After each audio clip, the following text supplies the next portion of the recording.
नमस्कार सभी को।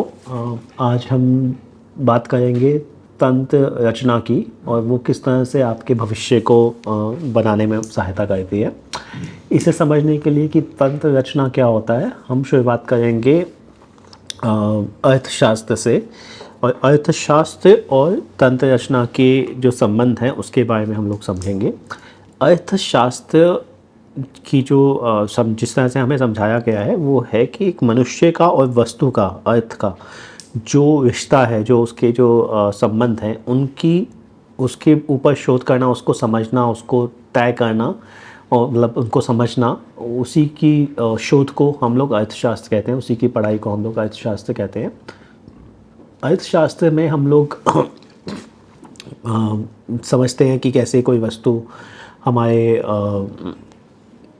वस्तु के संबंध हम मानव के साथ कैसे हैं। जैसे हम लोग समझते हैं कि मांग पूर्ति कैसे होगी, कैसे संसाधन अगर कम है उनको किस तरह से उनका आवंटन जो है सही तरीके से किया जाए ताकि उनका जो सबसे बेहतर लाभ जो है मनुष्यों को मिल सके।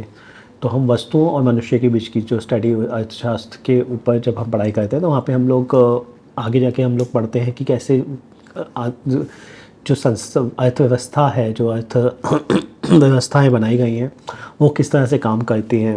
उसी सब विषय में हम लोग ये भी समझने की कोशिश करते हैं कि एक विषय आता है खेल के बारे में समझना कि अगर कोई खेल है तो उसके अंदर कितने प्रतिद्वंदी हैं, उनको क्या पैसा मिलता है, मतलब क्या फ़ायदा होता है, क्या वो नीतियों के अनुसार किस किस नीति को पकड़ने पे काम करने में उनको क्या फ़ायदा होता है। तो इस विषय पे अंग्रेजी में बहुत काम हो चुका है जिसमें हम लोग बिजनेस डिलेमा कि भाई अगर दो मुलजिमों को अगर हमने पकड़ा है और उन्होंने अगर जुल्म किया, अगर कोई अपराध किया है तो उनको अलग अलग ले जाके हम पूछते हैं कि तुमने अपराध किया है या नहीं किया।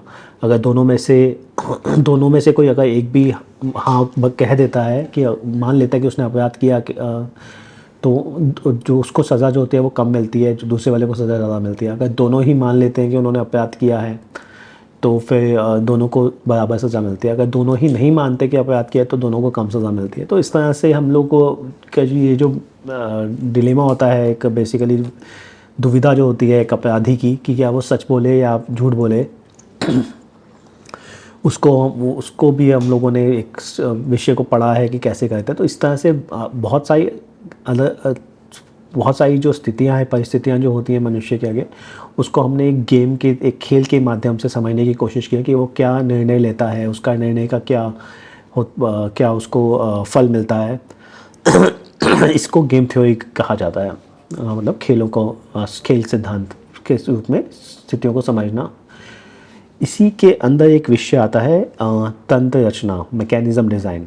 उस तंत्र रचना को आपको अगर समझना हो तो उसमें हम लोग एक खेल की रचना करते हैं, एक तंत्र की रचना करते हैं जिसके अंदर हम लोग देखते हैं कि कौन कितने कितने लोग हैं, मनुष्य हैं, वो किस उनको हम परिस्थितियाँ उनके लिए बनाते हैं। उनको परिस्थितियों के उनके अनुरूप जो उनको निर्णय लेने होते हैं, परिस्थितियों के अनुरूप हर निर्णय के लिए उनके लिए क्या उनको फल मिलेगा ये हम तय करते हैं। तो वो उस पूरे तंत्र की रचना करने के सिद्धांत को या उस पर उसकी पढ़ाई को ही हम लोग कहते हैं मैकेनिज्म डिज़ाइन, तंत्र रचना। और आज हम तंत्र रचना के पढ़ाई जो है, जो तंत्र रचना का विषय है तंत्र रचना, उसको उपयोग करते हुए हम समझने की कोशिश करेंगे कि हम लोग कैसे अपनी जो भारत में आज की स्थिति है या मनुष्य की जो संसार में आज जो स्थिति है वो क्या है, उसको कहाँ उसको फ़ायदा होता है या लाभ होता है या हानि होती है, उसे समझने की हम लोग एक प्रयास करेंगे। और उसी का आज ये विषय है। तो मैं मानता हूँ कि विषय थोड़ा सा गहन है, थोड़ा सा मुश्किल लगेगा आपको, लेकिन मैं अपनी तरफ से प्रयत्न करूँगा कि आपको और आसान सरल तरीके से ये समझा सकूँ। तो जो इनकी किताबें हैं उनके अनुसार जो ये तंत्र रचना का जो सब्जेक्ट या विषय है ये अर्थशास्त्र में आता है और साथ में ये खेल सिद्धांत जो है, गेम थ्योरी, उसका एक सब्जेक्ट है। इस तरह से खेल के बारे में जो खेल का जो सिद्धांत होता है उसके अनुसार उसमें हमें जो खेल होता है वो दिया हुआ होता है और हम लोग सिर्फ ये देखते हैं कि खेल के जो भागी हैं उनके लिए क्या सबसे ज़्यादा अधिक बढ़िया तरीका है जीतने का खेल में, उसको हम पढ़ते हैं। और लेकिन तंत्र रचना में हम लोग ये देखते हैं कि किस तरह का कि हम तंत्र की हम इस कैसे रचना करें जिसके अनुसार हमें जो है जो तंत्र को रचना करने वाला रचनाकार है उसको सबसे ज़्यादा फ़ायदा हो। तो रचनाकार इसमें तंत्र की रचना करता है, इसी को सिद्धांत को लिए हम लोग ये तंत्र रचना सिद्धांत के रूप में इसको समझते हैं। और तंत्र की रचना करना आसान काम नहीं होता, आप समझ सकते हैं। जैसे अब एक राज्य को चलाने के लिए एक राज्य शासन की रचना करना कि भाई एक राजा होगा, उसके इतने मंत्री होंगे, वो इस तरह से काम करेंगे, यहाँ से पैसा आएगा, यहाँ पैसा खर्च होगा, ये सब एक तंत्र है जिसकी रचना करने वाले जो हैं बहुत सालों से, मतलब जब से हम संगठित होना चालू हुए हैं, जब से हमने कृषि में जुड़े हैं, कृषि का कार्य करना शुरू किया है, या जब भी हम साथ में रहना शुरू, हम लोग ये तंत्र की जो हमने रचना जो है शुरू कर दी थी। हम भी अपने घरों में भी हम लोग तंत्र की रचना करते हैं, एक तरह से एक सिद्धांत बनाते हैं कि भाई ये इस समय उठना है, इस समय खाना खाना है, ये व्यक्ति के ऊपर खाना बनाने की ज़िम्मेदारी है, ये व्यक्ति के ऊपर खाना लाने की या पैसा कमाने की ज़िम्मेदारी है। तो कहीं ना कहीं पे हम ये तंत्र जो रचना है ये हमारे साथ जुड़ी हुई है, हमारे जीवन के साथ जुड़ी हुई है। और कहीं ना हर जगह पे इसका अपना एक उद्देश्य होता है। और बहुत जगह पे जो तंत्र रचना हम होती है वो अगर लाभकारी होती है सभी के लिए या बनाने वाले के लिए लाभकारी होती है तभी वो चलती है, और नहीं तो वो फिर उसमें परिवर्तन किया जाता है, उसको और अच्छा या बेहतर बनाया जाता है। तंत्र रचना के बहुत सारे भाग होते हैं। एक भाग ये है कि उसका उद्देश्य क्या है तंत्र की रचना करने का, और उसके अलावा क्या क्या संसाधन उपलब्ध हैं तंत्र की रचना करने वाले के लिए जिस पे के ऊपर वो रचना कर सके, और कौन कौन उस तंत्र रचना के अंदर कौन कौन भाग लेंगे, कौन कौन उसको चलाएंगे, कौन कैसे वो उसको तंत्र रचना को जो है वो चलेगी। जो है गेम खेलने वाले लोग कौन होंगे या खेल खेलने वाले लोग कौन होंगे जो उसमें भाग लेंगे तंत्र रचना में, उनको क्या क्या जानकारी उपलब्ध होगी, ये भी एक बहुत बड़ा भाग है तंत्र रचना का।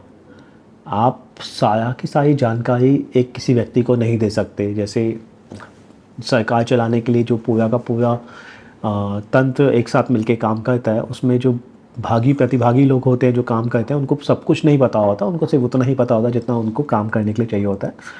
तो वो जानकारी का जो कंट्रोल है, जो उसका जो उस पर जो काबू है, वो भी एक पार्ट है इस तंत्र रचना की रचना करने के लिए। उसके अलावा जो तंत्र रचना में जो लोग आपके भाग ले रहे हैं उनको क्या क्या फ़ायदा होगा, उनको क्या मिलेगा, उनके लिए क्या फ़ायदा है तंत्र रचना में भाग लेने का। जैसे प्रजातंत्र को हम चलाने के लिए जो भी किसी भी कंपनी को या किसी को भी चलाने के लिए, किसी भी संस्था को चलाने के लिए हम लोगों को लाते हैं, उनको पैसा देते हैं हर माह, तो उनको इंसेंटिव मिलता है, उनको ऑब्जेक्टिव्स देते हैं कि भाई आपको ये काम करने पड़ेंगे, तब आपको मतलब उसको इन्फॉर्मेशन भी दी जाती है कि आप ये काम करोगे तो आपको इतना पैसा मिलेगा। और उसके अलावा तंत्र रचना को चलाने के लिए जो आपको इन्फोर्समेंट चाहिए, जो आपको एक नियम कानून का जो एक चाहिए कि आप दंड दे सकें किसी को अगर वो समय अनुसार नहीं गया काम, उसको आप जॉब से निकाल सकें, उसकी सैलरी काट सकें, तो वो सब कुछ भाग हैं जो तंत्र रचना में काम आते हैं। तो ये तो थी किताब के अनुसार बातें। अब तंत्र रचना को और सरल तरीके से समझने के लिए आपको मैं इतिहास के रूप से आपको मैं दिखाना चाहूँगा। ये मेरा अमेरिका का थोड़ा सा अनुभव है, जहाँ पे जब मैं गाड़ी चलाता था तो मैं बहुत सारे जीव जंतुओं को जो वहाँ पे रहते थे मैं देखता था कि वहाँ पे पहले जंगल हुआ करता था, फिर वहाँ पे रोड बन गई वहाँ पे। तो ये वहाँ पे मुझे ये लगा कि ये जो पूरा था ये जंगल था एक समय में। इस जंगल में जैसे हम नेटिव अमेरिकन्स कह लीजिए, ट्राइबल्स कह लीजिए, जो भारत के भी लोग हैं जो पिछले 80,000 साल से भारत में रहे हैं, हम लोग इसी जंगलों में अपने साथ जानवरों के साथ मिल के रहा करते थे। फिर उसके बाद जो बाहर से जो लोग आए, जो बेसिकली जंगलों पे या हमारे जीवन पे कब्ज़ा करना चाहते थे नेटिव अमेरिकन्स के जीवन में, उन्होंने सीधा जंगलों को विभाजित करना शुरू कर दिया कि भाई ये रिहायशी इलाका है, ये कृषि भूमि है, ये आपकी व्यवसाय के लिए है। इस तरह से उन्होंने वहाँ पे अलग अलग लोगों को जो अपने लोग थे उन्होंने जो उनकी बातों को समझते थे उनको बताना शुरू कर दिया कि वो इस भूमि पे ये कृषि का काम कर सकते हैं, यहाँ रह सकते हैं। उन्होंने संस्थाएं बनाई जो उनके ही लोगों को के लिए काम करती थी। उन्होंने रोड बनाए, बिल्डिंग बनाने की अनुमति दी कि आप अपनी बिल्डिंग बनाइए, रोड बनाइए, जो जो आपको चाहिए यहाँ पे बनाइए। लोगों ने बनाना शुरू किया, उनको उसकी वजह से पैसे मिलते थे। तो उन्होंने अपने जो लोग थे उनके लिए अपने जो नियम कानून बनाए कि आप इस नियम के अनुसार आप रोड पे चलते वक्त दाएं हाथ पे चलेंगे या बाएं हाथ पे चलेंगे, गाड़ी चलाते वक्त इस बात का ध्यान रखेंगे। अगर आप नहीं करेंगे तो आपको पैसा देना पड़ेगा, आपको दंड देना पड़ेगा पैसे के रूप में, नहीं तो आपको जेल में बंद कर देंगे। तो इस सब को करने से तंत्र रचनाकार ने एक तंत्र का वो कह लें इकोसिस्टम जैसे कहा जा सकता है, एक इकोसिस्टम को बना दिया जिसके अंदर आज हम सभी रहते हैं। कहीं ना कहीं पे हम लोग जो है जब नियम कानून का पालन करते हैं तो हम उसी तरह से आते हैं। तो ये भारत में के संबंध में तो हम लोग फिर भी अभी तक जो हमारी सभ्यता के कारण हम लोग काफ़ी हद तक जागरूक हैं अपने आस पड़ोस के लिए, अपने जीव जंतुओं के लिए। आज गौ माता की हम यहाँ पे सेवा करते हैं, और कुत्ते बिल्लियों को भी हम सबको खाना खिलाते हैं, कौवे को के लिए भी खाना रखते हैं। तो भारत के संदर्भ में तो हम लोग अभी भी, क्योंकि हमारी सभ्यता ऐसी है कि हम इस तंत्र के अंदर भी जो हमारे लिए कानून व्यवस्था सब कुछ बनाई हुई है, हम ध्यान रखते हैं कि हम अपने जो साथ के जो जीव जंतु हैं उनको नुकसान ना दें। हमारे बीच आज भी जो भारतीय सभ्यता से टूटे हुए लोग हैं वो हाथियों को, जानवरों को हानि पहुंचाते हैं, कुत्तों को या गाँव को काट देते हैं, मार देते हैं अपने खाने के लिए, अपने संतोष के लिए। वो हम सब भारत की जड़ों से जुड़े लोग तो वो नहीं करते क्योंकि हमारी सभ्यता में ये है, लेकिन जो बाहर के लोग हैं उन तो कहते हैं। अमेरिका के अंदर मैंने ये देखा है कि ये वो सब ये इसी तरह से वो लोग रहते हैं, लेकिन वहाँ पे जो मैंने देखा है कि जो वहाँ के स्थानीय निवासी या जो पहले के जो लोग थे या जो जानवर वहाँ पे रहा करते जंगलों में, उनके बारे में कोई सोचता नहीं है। उनको उनके साथ क्या हो रहा है क्या नहीं हो रहा वो उस पर कोई ध्यान नहीं देता, क्योंकि वो इस कारण उसका ये है कि जो उनकी जो तंत्र की जो रचना है वो विदेशी आक्रांताओं ने की है अमेरिका जैसे राज्य में, अमेरिका जैसे जगह में। भारत में भी कुछ हद तक नहीं ध्यान दिया जाता। जो स्थानीय लोग हैं या स्थानीय जो रहने वाले थे, पर फिर भी भारतीय सभ्यता के अनुसार हमारे ग्रंथों में, हमारी पूजा पद्धति में कहीं ना कहीं पे हम लोग हर किसी को स्थान देते हैं और हर किसी का एक सम्मान करते हैं। तो जो तंत्र रचना करने वाला जो रचनाकार है वो बहुत ही शक्तिशाली व्यक्ति होता है। इसीलिए हमें ये तंत्र रचना का जो सिद्धांत है इसको समझने की आवश्यकता है, क्योंकि कहीं ना कहीं पे ये हमारे लिए एक मतलब एक बहुत हद तक एक दंड या हमारे जो बेनिफिट्स का जो है, जो लाभ का जो खाका है वो तैयार करता है, और हमारे जो कर्म हैं उनको कहीं ना कहीं पे निर्णय देता है कि ये किस तरह से काम करेंगे। जिस तरह से आपको मैं एक उदाहरण देना चाहता हूँ कि अमेरिका या भारत में भी अगर मैं कहीं जा रहा हूँ चलते चलते और किसी जख्मी जानवर को देखता हूँ, तो अमेरिका जैसी देश में रुक के उसको पानी वानी पिलाना, एक अपना समय देना, अपना मतलब वहाँ पे रुक के काम करना, तो आपको समय की हानि होगी, आपको पैसे की हानि होगी कि आप पैसा नहीं मांगे। और उसके अलावा अगर आप एक चलती फिरती रोड पे है तो आप वो भी नहीं कर सकते, क्योंकि चलती फिरती रोड पे अगर आपने गाड़ी रोकी तो आपको वहाँ पे दंड देना पड़ सकता है, आपके एक्सीडेंट हो सकता है। तो ये उदाहरण था कि किस तरह से जो तंत्र रचना है, उस रचना का है वो एक बहुत शक्तिशाली व्यक्ति होता है, और किस तरह से वो हमारे बिहेवियर को अगर हम करना भी चाहें किसी की सहायता नहीं कर पाते, क्योंकि कहीं ना कहीं पे हम बाउंडेड होते हैं इन चीज़ों से। अब इसकी तंत्र रचना का जो सिद्धांत है इसका उपयोग बहुत जगह पे होता है। जैसे हम लोग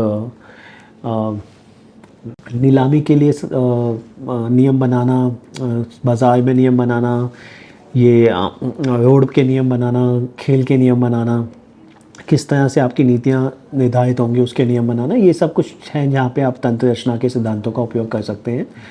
उसके अलावा तंत्र रचना को समझ के आप ये भी जान सकते हैं कि क्या क्या आपको नए नए बाज़ार या नई नई चीज़ें जो किसी को चाहिए, कहाँ आपको नए बाज़ार मिल सकते हैं, कहाँ पे आप सहायता कर सकते हैं लोगों की, वो सब भी आप तंत्र रचना के सिद्धांत के बारे में समझ के जान सकते हैं।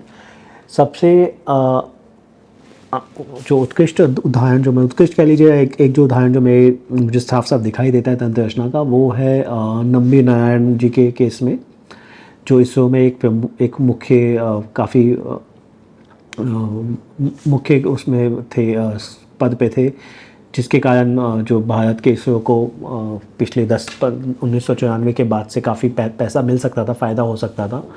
लेकिन कुछ जो हमारे दुश्मन थे उन्होंने तंत्र सिद्धांत को समझ लीजिए या इस बात को जानते हुए कि कौन सा ऐसा व्यक्ति है इसरो में जिसको हम अगर हटा दें तो जो लाभ जो इसरो को मिल सकता था वो सारा लाभ विदेशियों को मिले। तो उन्होंने कम कुछ 5 या 10 करोड़ रुपए या 100 करोड़ रुपए का निवेश किया होगा, जो हमारे जो भ्रष्ट अधिकारी हैं उनको खरीद के उन्होंने नंबी नारायण जी को जेल में डाला 1994 में, उनको केस में लटका दिया, जिसके कारण से भारत को बहुत करोड़ों रुपए का, हज़ारों करोड़ों रुपए का नुकसान हुआ। और इस आपको समझ सकते हैं कि अगर आप तंत्र रचना के सिद्धांतों को समझते हैं, आप समझते हैं कि एक तंत्र है जो चलता है और उनके कुछ मुख्य लोग हैं जो काम करते हैं, नियम बनाते हैं या नियम के अनुसार चलते हैं, तो आप कहीं ना कहीं पे एक आध बिंदु में कुछ बदलाव करके उन व्यक्तियों को हटा के या खरीद के आप बहुत ही आसानी से अपना जो फ़ायदा है या उसका जो नुकसान है वो कर सकते हैं। तो ये हमें हमारे भारतीय संस्कृति में भी दिखाई दिया जाता है। जैसे हमारे मंदिरों को जो मंदिरों पे जो कब्ज़ा कर लिया गया है, जो पैसा जो हमारे मंदिरों के माध्यम से इकट्ठा हुआ करता था भारतीयों का, हिंदुओं का, वो कहीं ना कहीं पे अब भारतीयों हिंदुओं को नहीं मिलता।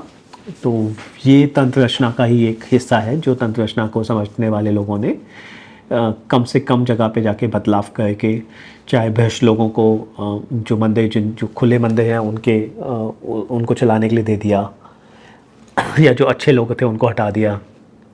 तो एक वक्तव्य है किसी महापुरुष द्वारा कि अगर आप अपने दुश्मन के जो उसको शक्ति प्रदान करते हैं उस तंत्र को अगर आप नहीं जानते या नहीं समझते, तो आपके लिए सबसे अच्छा जो हो सकता है वो ये हो सकता है कि आप हार जाएंगे युद्ध में अपने दुश्मन से। जैसे आप स्थानीय या नेटिव अमेरिकन्स जो लोग हैं हार के बैठे हुए हैं, आज के समय में उनका एक मंदिर भी नहीं है वहाँ पे, तो वो बस अपना ज़िंदगी जिए हैं और वो हार चुके हैं। और सबसे बुरा परिणाम आपका, अगर आप अपने प्रतिद्वंदी के तंत्र रचना को नहीं समझते या नहीं ध्यान देते, सबसे बुरा आपके साथ ये होगा कि आप उस तंत्र का हिस्सा बन जाएंगे और आप अपने दुश्मन के लिए काम करेंगे। तो ये जो चीज़ है ये हमें आज की स्थिति में दिखाई देती है, जब हमारे हिंदुओं के मंदिर ही केवल और केवल अपने दुश्मनों के तंत्र को समृद्ध बनाने के लिए काम करते हैं, अपने विनाश के लिए काम करते हैं। तो हम आगे अभी समझेंगे कि किस तरह से करते हैं उदाहरणों के साथ। तो कहीं ना कहीं पे जो उदाहरण मैं आपको दे रहा हूँ ये दिखाते हैं कि भारतीयों को, हिंदुओं को अपने इतिहास के बारे में झूठा बताना या ना बताना या गलत बताना दिखाया जाता है। ये दो चित्र हैं जो ये दिखाते हैं कि पिछले 2000 सालों में विभिन्न देशों की क्या क्या भागीदारी थी दुनिया की अर्थव्यवस्था में। इसमें जो बाएं हाथ का जो चित्र है वो एक चित्र जो आपको ज़्यादातर दिखाई देगा, इसके अंदर अमेरिका को बहुत बड़ा दिखाया गया है। और अगर आप देखेंगे तो ये जो बड़ा दिखाया गया है ये पिछले सिर्फ 150 साल का ही डेटा है, जिसके अंदर बताया गया कि अमेरिका बहुत अच्छा कर रहा है। जबकि दाएं हाथ का जो चित्र है वो सच्ची जो स्थिति है वो बताता है कि कैसे पिछले 2000 सालों में से 1600 साल तक भारत जो था और वो सबसे प्रमुख भागीदार था दुनिया के संसार की अर्थव्यवस्था में, और इवन 1800 साल तक चाइना और भारत ही थे जो प्रमुख भागीदार थे जिनके 50% से ज़्यादा हिस्सा था दुनिया की अर्थव्यवस्था में 18,000 ईस्वी तक, 200 साल पहले तक। पिछले 200 सालों में क्या क्या हुआ हमें मालूम है, और 200 सालों में कैसे यूएस बढ़ा वो भी हम जानते हैं। तो आधी अधूरी जानकारी और सत्य को ना बताना कहीं ना कहीं पे वो जानकारी पे कंट्रोल जो है वो काबू करके हम लोगों के जो कदम है, जो हमारा जो काम है उसको कहीं ना कहीं प्रभावित किया जाता है। हमें कहीं ना कहीं अपने खुद के जो ज्ञान है, समृद्धि है, उससे वंचित किया जा रहा है। हमें अंग्रेज़ों की तरफ, यूएस और की तरफ धकेला जा रहा है कहीं ना कहीं में। दूसरा जो उदाहरण है वो है नाज़ी भारतीय हिंदू स्वास्थ्य और नाज़ी हुक्ड क्रॉस का जो ईसाइयों का चिन्ह होता है। तो जब आप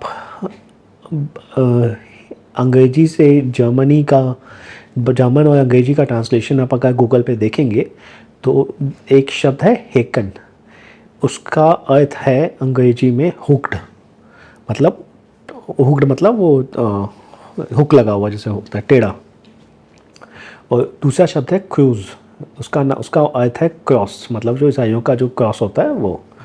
तो क्रॉस और हुक्ड, हुक्ड क्रॉस, हेकन क्रूज जो एक शब्द बनता है मिलके, उसका मतलब होना चाहिए ईसाइयों का उल्टा क्रॉस। जबकि जब आप इन दो शब्दों को जोड़ देते हैं तो आपको गूगल इन शब्द का अर्थ दिखाता है नाजी स्वास्तिका।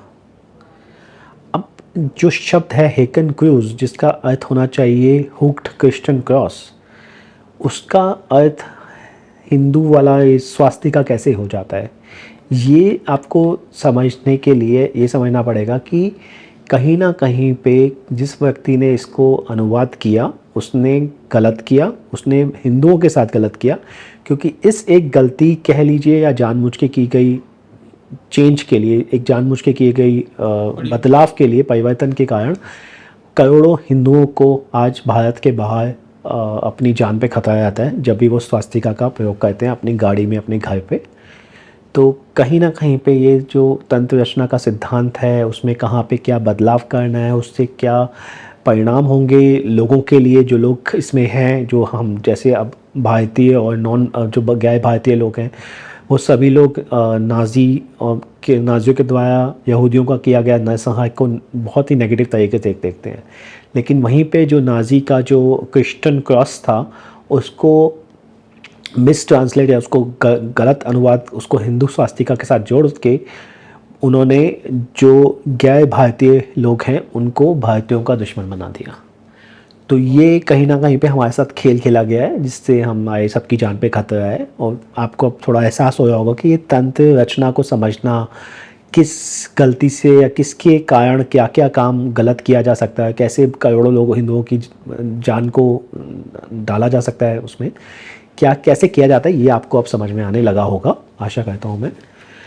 तीसरा जो मेरे लिए आपको मैं उदाहरण देना चाहता हूँ वो है एक समृद्धि का जो सिद्धांत है उसके ऊपर। बड़े अर्थशास्त्री चाणक्य विष्णुगुप्त, उन्होंने एक सिद्धांत दिया था, दुष्यस्य दंडम सुजनस्य पूजाम न्यायेन पोष्यस्य सर्वधनम च। इसे मैं सिद्धांत समृद्धि का सिद्धांत कहता हूँ। और इस समृद्धि के सिद्धांत के अनुसार अगर आप जो दुष्ट लोग हैं उनको दंड देंगे, जो सज्जन पुरुष हैं उनकी पूजा करेंगे और न्याय का पोषण करेंगे इस तरह से, तो सभी वर्गों का भला होगा, सभी वर्गों को आगे बढ़ेंगे, उनको समृद्धि मिलेगी। इस सिद्धांत का उपयोग कोई भी समाज अगर करता है तो उसमें सभी वर्गों का इसको समृद्ध बनाता है। और ये हमें देखने को भी मिलता है कि दुनिया भर में, संसार में, अमेरिका या यूके या जो भी देश हैं जहाँ पे न्याय प्रणाली अच्छे से काम कर रही है, दुष्ट को दंड मिल रहा है, सज्जन व्यक्ति की पूजा हो रही है, वहाँ पे सभी लोगों की समृद्धि हो रही है, सभी लोग आगे बढ़ रहे हैं। तो कहीं ना कहीं पे हमें इस समृद्धि के सिद्धांत से वंचित रखा गया, हमें नहीं बताया गया चाणक्य के द्वारा दिए गए सिद्धांत के बारे में।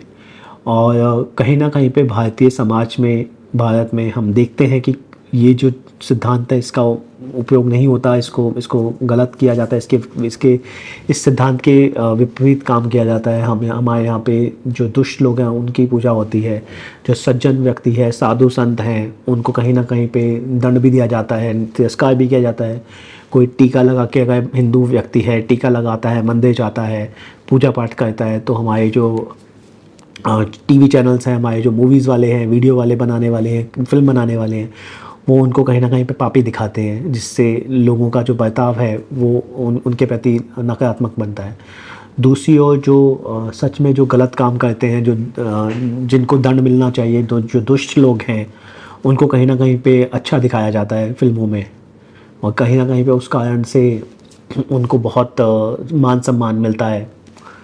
तो ये कहीं ना कहीं पे हमें इन चीज़ों को ना बताना, हमारे जो भौतिक सिद्धांत हैं उनके बारे में, जो हमारी जो सभ्यता के अंदर जो गहन ज्ञान है उसको हमें ना बताना कहीं ना कहीं पे तंत्र रचना कार्य के द्वारा किया गया एक छल है, एक पाप है, जिसके कारण हम लोगों को कष्ट भुगतना पड़ा है, हमारे बच्चों को कष्ट भुगतना पड़ा है।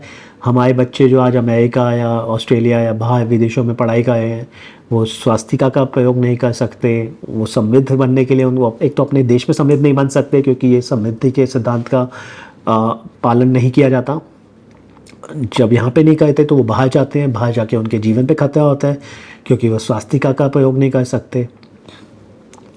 तो कहीं ना कहीं पे ये चीज़ें हो रही हैं और हमें कहीं ना कहीं पे बगड़ाया जा रहा है, झूठ बताया जा रहा है कि आपको समृद्ध बनने के लिए अमेरिका या विदेशियों को की ओर देखना पड़ेगा।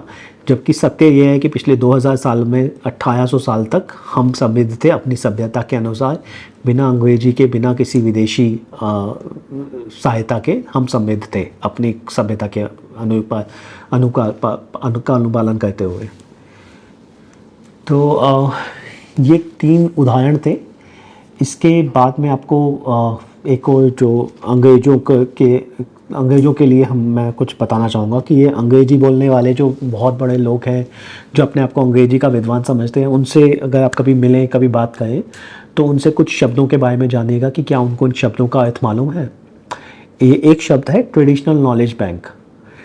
ट्रेडिशनल नॉलेज बैंक को हिंदी में हम कहेंगे तो इंग्लिश में इसको बोलेंगे ट्रेडिशनल नॉलेज बैंक। मुझसे पूछे कि क्या आपको ट्रेडिशनल नॉलेज बैंक का मतलब मालूम है, इससे क्या होता है, तो मैं आपको बता देता हूँ। ये पारंपरिक नॉलेज भंडार जो ज्ञान का भंडार है, ये हर सभ्यता, हर संस्कृति के साथ जुड़ जाता है। जिस तरह से आपके बैंक में आपका खाता होता है, आप हर समय में वहाँ पे जैसे भी आपके अधिक लाभ या अधिक पैसा जो आपके साथ होता है, आप वहाँ पे जमा करवाते हो, उसी तरह से जो पारंपरिक ज्ञान भंडार है उसके अंदर हम ज्ञान का भंडारण करते हैं। जिस तरह से आप अगर किसी जगह पे, जैसे हमारे पूर्वज 80,000 साल से भारत में रह रहे हैं, तो उन्होंने जब खेती बाड़ी सीखी तो किस समय में उसका रोपण करना है, किस तरह समय में फसल काटनी है, फसल बनानी है, वो जो ज्ञान जो उन्होंने अर्जित किया उसको कहीं ना कहीं पे अपने बच्चों को बताते गए और अपनी भाषा के अंदर उन नए नए शब्दों को उन्होंने डाला।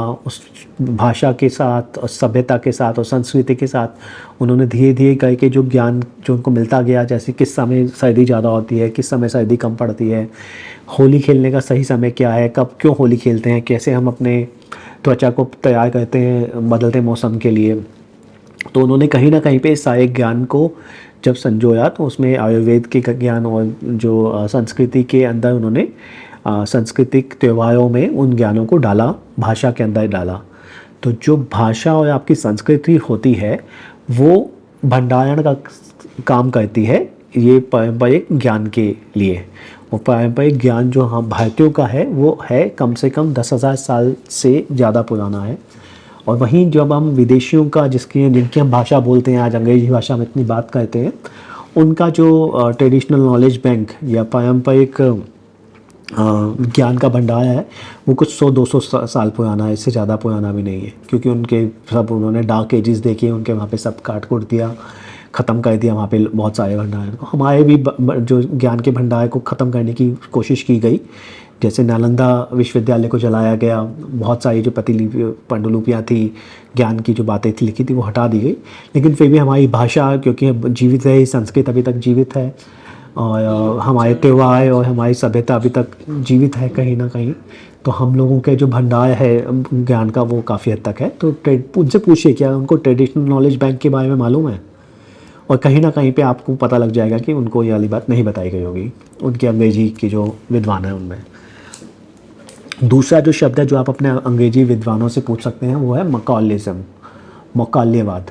तो मकॉलिज़म जो है वो शब्द आपको दिया गया इस वजह से कि जो मकौले जो थे उन्होंने एक शिक्षा व्यवस्था का आविष्कार या उन्होंने रचना की थी, जिससे वो किसी भी व्यक्ति को उसकी जो सभ्यता और संस्कृति है उससे अलग करके अपने अंग्रेजी व्यवस्था के अंतर्गत उसको अपना गुलाम टाइप बना सके, गुलाम की तरह उसको बना सके, उसको तैयार कर सके गुलाम बनने के लिए। तो मकौल्यवाद, मकॉलिज़म इज़ एक शब्द है। अगर किसी अंग्रेजी बोलने वाले व्यक्ति को मकॉलिज़म का अर्थ मालूम होगा तो उसको पता होगा कि जो शिक्षा व्यवस्था से वो पढ़ लिख के बाहर निकला है, तो वो कहीं ना कहीं पे उसको गुलाम बनाने के लिए की गई थी। अगर उसको इस शब्द का सही अर्थ पता होगा तो वो कहीं ना कहीं पे समझ जाएगा कि उसकी अंग्रेजी जो है वो उसकी गुलामी की निशानी है, उसकी गुलामी के लिए बनाई गई थी, ना ना कि उसको समृद्ध बनाने के लिए, उसको सुदृढ़ बनाने के लिए। आज के समय में हम सभी को अंग्रेजी जब दिखाई जाती है तो ऐसे दिखाई जाती है कि हमें ये समृद्ध बनाएगी, परंतु वो एक छलावा है, वो एक बनाया गया है तंत्र रचना के द्वारा। और जो भी आप देखते हैं कि समृद्धि आ रही है इससे, वो एक समृद्धि जो है वो गुलामी के लिए है कि आप अच्छे गुलाम हो इसलिए हम आपको पैसा दे रहे हैं। जिस समय सुंदर पिचौई या ये जितने भी आपके बड़े बड़े नाम हैं जो आज के समय में आपको दिखते हैं कि इन्होंने अंग्रेजी में पढ़ाई की, तो ये गूगल और माइक्रोसॉफ्ट के सीईओ बचे हैं, Satya Nadella and all that. जिस समय इन्होंने अपने भारतीय संस्कृति के लिए कुछ काम करना शुरू किया, जिस तरह समय इन्होंने अपनी आज़ादी के लिए, अपनी सभ्यता के लिए कुछ कहना शुरू किया, करना शुरू किया, उसी दिन ये सब हट जाएंगे। ये सिर्फ गुलाम है शेयर होल्डर्स के, वहाँ की कमेटी के, कॉर्पोरेट वर्ल्ड के। आज के समय में भी जो भी आपके बच्चे अंग्रेजी में जो काम करते हैं, अंग्रेजी संस्थानों में काम करते हैं, अगर वो माथे पे टीका लगा के चले जाएं अपने ऑफिस में काम करने के लिए, उनकी उस दिन से जो नकारात्मकता है या उनकी जो ढलान है वो शुरू हो जाएगी। वो अपने संस्कृति के लिए, सभ्यता के लिए काम करना तो बहुत दूर की बात है। ये मकौलेवाद, ये ट्रेडिशनल नॉलेज बैंक, ये वो शब्द हैं जो बेसिकली आपको बताते हैं कि आप जो अंग्रेजी बोलने वाला व्यक्ति जो आपके सामने खड़ा है वो केवल एक गुलाम है विदेशियों का, तंत्र सिद्धांत के अनुसार। और सच में भी अगर आप देखें तो सत्या नडेला या ये सुंदर पिचौई, ये कितना भारतीय संस्कृति या भारतीय भाषाओं के लिए इन्होंने क्या काम किया अभी तक, मुझे तो बहुत ज़्यादा तो नहीं दिखाई देता। जितने इनके पैसे हैं, जितना इनके पास ताकत है उस हिसाब से। तीसरा शब्द जो आप अपने अंग्रेजी बोलने वाले विद्वानों से पूछ सकते हैं वो है डीकोलोनाइजेशन। उनसे पूछिए कि डीकोलोनाइजेशन का मतलब क्या होता है। डीकोलोनाइजेशन का अर्थ है अपने जो विदेशी उपनिषेधवादियों ने जो आपके दिमाग के ऊपर या आपके ऊपर जो अपना कब्ज़ा बना के रखा हुआ है आपके दिमाग और मस्तिष्क के ऊपर, उससे निकलना, इसको कहते हैं डीकोलोनाइजेशन। तो कहीं ना कहीं पे जो व्यक्ति ट्रेडिशनल नॉलेज बैंक और मकौलेवाद को समझता है वो ही इनके तंत्र रचना, तो विदेशियों के द्वारा बनाई गई तंत्र रचना के उस मायाजाल से निकल सकता है। अंग्रेजी का जो मायाजाल कहा जा सकता है जिसको, उससे निकल सकता है। तो ये 3 शब्द हैं। अगर आपको कोई अंग्रेज मिले, विद्वान आपका दोस्त जो अपने आप को बड़ा अंग्रेज समझता है, उससे ये शब्द पूछेगा, बहुत हद तक चांसेस है कि उसको नहीं पता होगा। 90% जो अंग्रेजी बोलने वाली है हमारी भारत में जो सभ्य है, लोग हैं, बच्चे हैं, उनको नहीं पता कि वो क्या है। वो एक कठपुतली है इस वक्त, इस समय विदेशियों के, और उनको नहीं पता कि वो एक गुलाम की ज़िंदगी की तरफ बढ़ने की कोशिश कर रहे हैं। उनके लिए सुंदर पिचौई या सत्या नडेला बड़े आदमी हो सकते हैं, लेकिन अंत में सत्य नडेला और सुंदर पिचौई केवल और केवल गुलाम है तंत्र रचना के अनुसार। वो जिस दिन उन्होंने अपना संस्कृति के लिए, अपने लोगों के लिए, अपनी भाषा के लिए, तेलुगु, तमिल, कन्नड़ा, किसी भाषा के लिए उन्होंने काम थोड़ा सा ज़्यादा करना शुरू कर दिया, उसी दिन वो हटा दिए जाएंगे। अब मैं आपसे बात करना चाहता हूँ झूठी खबरों के बारे में। कुछ आपने देखा होगा कि कहीं ना कहीं पे तंत्र रचना में जो समाचार या जो जानकारी लोगों को दी जाती है तंत्र में काम करने के लिए, उसका एक बहुत बड़ा महत्व होता है। तो उसी तंत्र रचना के सिद्धांत के अनुरूप अगर आप झूठी खबरों का या खबरों जो सच्चाई है उस पर अगर आप कंट्रोल करें, आप उस पर काबू करें, आप कब्ज़ा करके रखें और झूठी खबरों का प्रचालन करें, तो आप अपने हिसाब से लोगों को नचा सकते हो या अपने हिसाब से बना सकते हो। तो इसमें एक जो समझने वाली बात है, एक जो वक्तव्य मैं बोलूँगा, इसको आप अपने साथ गांठ बांध लें, क्योंकि ये वक्तव्य को अगर आप याद रखेंगे तो आपको हमेशा ये याद रहेगा कि आपके साथ क्या हो सकता है या क्या किया जा सकता है। अगर आप किसी व्यक्ति के आँख, कान और नाक या उसके जितने भी सेंसेस हैं, उनके जितने भी उसकी जानकारी करने वाले किसी भी व्यक्ति के इन चीज़ों को अगर आप कंट्रोल कर सकते हैं, आप उसको काबू कर सकते हैं, तो अब झूठी खबरों का आप समझिए कि झूठी खबरें किस तरह से आपको प्रभावित करती हैं। पहले कि आप जो भी निर्णय लेते हैं अपने जीवन में, वो आप ये देख के लेते हैं कि आप लोग क्या सुने हैं किसी विषय के बारे में, क्या आपको लगता है, आपका क्या एक्सपीरियंस है, आपने क्या देखा है, और साथ ही साथ आपका व्यक्तित्व का जो एक्सपीरियंस अभी तक रहा है, आपका अनुभव रहा है, उसको लेके आप उसको समझ के अपने दिल की थोड़ी सी कुछ बात सुनते हुए आप निर्णय लेते हैं अपने जीवन में। आपके निर्णयों के कारण आप उस पे कर्म करते हैं, अपना जो काम होता है वो आप करते हैं, और आपके जो काम जो आप कर्म करते हैं उसका फल मिलता है आपको या आपके लोगों को।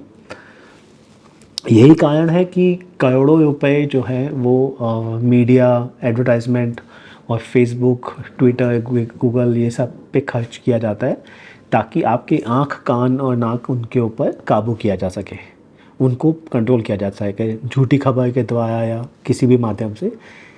क्योंकि अगर किसी व्यक्ति के आँख, कान, नाक, इन सब चीज़ों को आप कंट्रोल कर लेंगे तो आप उसको सच में टट्टी खिला सकते हैं। ये चीज़ को समझने के कारण ही आपको पता लगेगा कि बॉलीवुड में इतना पैसा क्यों बहाया जाता है। क्रिकेट तो खैर क्रिकेट की बात नहीं करनी चाहिए यहाँ पे। प्लेटफॉर्म्स को कंट्रोल करने के लिए कैसे किया जा सकता है, तो बहुत सारे तरीके होते हैं जो झूठी खबर है उसको आपको पहुंचाने के लिए। जैसे भारतीय संस्कृति को बाहर विदेशों में कई बार बोला जाता है कि ये जादू टोने के साथ है, या कई बार ये दिखाया जाता है कि ये जो भारतीय सभ्यता है या धर्म है वो सब जो साधु बाबा लोग हैं सब सारा दिन नशा करते रहते हैं, जो भारतीय फिल्मों में भी दिखाया जाता है कहीं ना कहीं पे। तो वो सब सपोड़ों के देश है। हाँ, सपेरों का देश है, ये सब जो बातें बताई जाती हैं। अब मैं भारत में इतने सालों तक रहा हूँ, मैंने बहुत सारे सपेरों के डांस नहीं देखे, मैं बहुत सारे जादू टोना करने वाले लोगों के बारे में भी नहीं जानता, ना मैंने यहाँ पे साधुओं को नशे में घूमते हुए देखा है, बैठे हुए देखा है। तो कहीं ना कहीं पे ये सब जो झूठी खबरें हैं ये जब विदेशियों में को बताई जाती हैं उनकी खुद की भाषा में, अंग्रेजी में, तो वो कहीं ना कहीं पे भारतीयों के बारे में गलत परिप्रेक्ष्य उनको दिखाया जाता है, उनको गलत नज़रिए से देखना लोग शुरू कर देते हैं, जिसके कारण हिंदुओं को भारत के बाहर काफ़ी काम करना पड़ता है अपनी अपनी छवि को ठीक करने के लिए, जो हैं वो दिखाने के लिए। जैसे हिंदू धार्मिक होते हैं, दान करते हैं, सहायता करते हैं, झूठ नहीं बोलते, अवॉइड करते हैं झूठ बोलना। तो वो सबको ठीक करने में बहुत समय लगता है। आप कोई अगर आपको अगर भारत में भी अगर आप अपने एक अपने क्षेत्र में रहते हैं, अपनी कॉलोनी में आप रहते हैं, वहाँ पे ही अगर आपके आस पड़ोस के लोग या कोई एक या दो परिवार आपके परिवार को या आपको ये सब कहना शुरू कर दें कि ये डायन लोग हैं, ये लोग जादू टोना करते हैं, या इनके घर में लोग दारू सिगरेट पीते हैं, तो आप समझिए कि आप पे कितनी विपत्ति आ जाएगी तब, और कितनी मुश्किल से आपको उन सब जो अफवाहें हैं उसको ठीक करने में कितना समय लगाना पड़ेगा, कितने समय तक आपको अच्छा व्यवहार रखना पड़ेगा। वैसे आप हैं ही अच्छे तो आप व्यवहार आपका अच्छा ही आएगा, लेकिन कितना समय लगेगा लोगों को आपके साथ जोड़ने में। तो ये सब की जो झूठी खबरें हैं इनको जोक के माध्यम से, कार्टून्स के माध्यम से, मूवीज़ के माध्यम से अंग्रेज़ों को या भारतीयों को ही बताया जाता है ताकि उनको काबू किया जा सके। इसी तरह की जो झूठी खबरें हैं वो सद्दाम हुसैन के बारे में बोली गई थी कि इनके पास केमिकल हथियार हैं जो ये भेजने वाले हैं, मारने वाले हैं। उसके कारण से हमने देखा कि इराक़ पे कैसे हमला किया गया, 5 लाख से ज़्यादा निर्दोष लोगों की हत्याएं हुई। उसके बाद ही हमने देखा कि जो इस्लामिक आतंकवाद है वो कैसे वापस आ गया इराक़ और ईरान जैसी जगहों में। और उसके अलावा हमें एक और जो समाचार हमें मिला कि मतलब ये एक और एग्ज़ाम्पल है किस तरह से झूठी खबरों को मतलब किया जाता है इस्तेमाल। एक ये उदाहरण को देखें कि कैथोलिक चर्च ने 2017 में रवांडा में जो नरसंहार हुआ था 1994 में 8 लाख रवांडा के जो लोग थे, जो वहाँ के जो नेटिव लोग थे, जो वहाँ के निवासी थे, मूल निवासियों को 8 लाख मूल निवासियों को मारा था। तो उसके लिए चर्च ने 2017 में माफ़ी मांगी थी, क्षमा याचना की थी 2017 में 1994 के नरसंहार के लिए। ये 2017 में न्यूज़ आई थी कि उन्होंने माफ़ी मांग ली है। अब इस समाचार को भारतीयों को नहीं बताया गया। आप किसी भी भारतीय से पूछेंगे, अगर आप अपने मोबाइल अपने गूगल पे जो आप गूगल करते हो, न्यूज़ देखते हो, अगर आप इस समाचार को खोज करना चाहोगे कि रवांडा नरसंहार के लिए क्या ईसाई पादरियों ने, जो कैथोलिक चर्च है, उन्होंने माफ़ी मांगी थी, आपको ये समाचार का जो सत्य है ये नहीं मिलेगा। और सच्चे ये है कि उन्होंने मांगी थी 2017 में माफ़ी। तो इस तरह से जो समाचार है, जो सच्ची खबर है उसको छुपाना, झूठी खबर को लेके आना, आपकी कहीं ना कहीं पे आपकी जानकारी में उन बातों को रखना जिससे आप एक गलत बातों को रखना या झूठी चीज़ों को रखना ताकि आप एक गलत निर्णय ले सकें अपने जीवन में, वो भारतीयों के साथ भी किया जाता है और भारत के बाहर भी किया जाता है। इसी कारण से मीडिया प्लेटफॉर्म्स हो गए, सोशल मीडिया, गूगल वगैरह, इसके लिए करोड़ों रुपए लोग खर्च करते हैं कि सत्य जो है, जो सच है, वो आम जनता तक ना पहुँचे ताकि आम जनता गलत निर्णय ले। इसीलिए चाहे वोटिंग के समय आप देखें, चाहे आप वैसे धर्म के अनुसार की बात करें, धर्म के अनुसरण की बात करें, क्या आपके बच्चे के लिए अच्छा है क्या नहीं है, आप आज के परिप्रेक्ष्य में देखें तो आप किस तरह से अपने बच्चों को एक भाषा सिखाएं, अंग्रेजी भाषा सिखाएं जो अवैज्ञानिक है, जो मस्तिष्क पे नकारात्मक प्रभाव डालती है। तो बहुत हद तक आपको इस तरह के उदाहरण में अभी आगे और देने दूंगा अभी थोड़ी देर में। तो झूठी खबरों का बहुत हद तक प्रयोग किया जा सकता है। तो किस तरह से अच्छा, एक और उदाहरण है मोदी जी का कि कैसे उन्होंने कहा था कि भाई इतना पैसा आया जो हर व्यक्ति को 15 लाख रुपए मिल सकते हैं अगर वो पैसा वापस आ जाए, तो उसको उन्होंने झूठी खबर बना के कैसे ही मैनिपुलेट किया कि नहीं मोदी जी ने कहा कि हर किसी को 15 लाख मिलेंगे, बस पैसा मैं ले आऊँगा बाहर से। तो इस तरह से जो गलत बयानबाजी है, जो मैनिपुलेट करना है, जो बेसिकली चीज़ों को बदल के दिखाना, वो कहीं ना कहीं पे हमें दिखाई देता है कि ये कहीं ना कहीं पे भ्रष्टाचार का उदाहरण है कि व्यक्ति सच नहीं बोलना चाहते। जो लोग कहते हैं कि मोदी जी ने कहा था कि 15 लाख रुपए वापस में देंगे वो हर व्यक्ति को, वो कहीं ना कहीं पे झूठ बोल रहा है, क्योंकि मोदी जी ने बोला था कि इतना पैसा है कि 15 लाख रुपये मिल जाए, ये नहीं बोला था कि 15 लाख रुपये मिलेंगे। तो भ्रष्टाचार एक सबसे बड़ी जननी है आपकी पापों की, आपके जो गलत चीज़ों की। तो भ्रष्टाचार से हमें अपने मानसिक, वित्तीय और मानसिक भ्रष्टाचार से हमें दूर रहना चाहिए। मोरल जो हम लोग कहते हैं कभी, अपने जो सच है उसको जैसा है वैसा मानना चाहिए उसे हमें। तो पर अगर हमें कैसे पता लगे कि कोई खबर झूठी है या सच्ची है, तो उसके लिए हमारी संस्कृति में भगवद गीता में एक सिद्धांत श्री कृष्ण द्वारा दिया गया है कि नास्तो विद्यते भावो ना भावो विद्यते सता उभयोपि दिष्टो तस, एक सिद्धांत ये दिया हुआ है। इसमें इसका अर्थ है कि असत्य की कोई सत्ता नहीं होती और सत्य का अभाव नहीं होता। तत्वज्ञानी इस रहस्य को समझते हैं। मतलब अगर कुछ चीज़ सत्य है तो उसका कोई अभाव नहीं है। उसके लिए, उस सत्य को प्रमाणित करने के लिए आपको अनगिनत तथ्य मिल जाएंगे, उस तरफ इशारा करेंगे कि हाँ ये सत्य है। लेकिन जो असत्य है उसकी सत्ता ही नहीं है, उसके पास कोई बहुत बात ही नहीं है करने के लिए, कोई मतलब उसका कोई बेस नहीं है स्टैंड होने के लिए, उसके पास कोई आधार नहीं है खड़ा होने के लिए। तो उसका आधार, सत्य का आधार नहीं होता, सत्य का अभाव नहीं होता।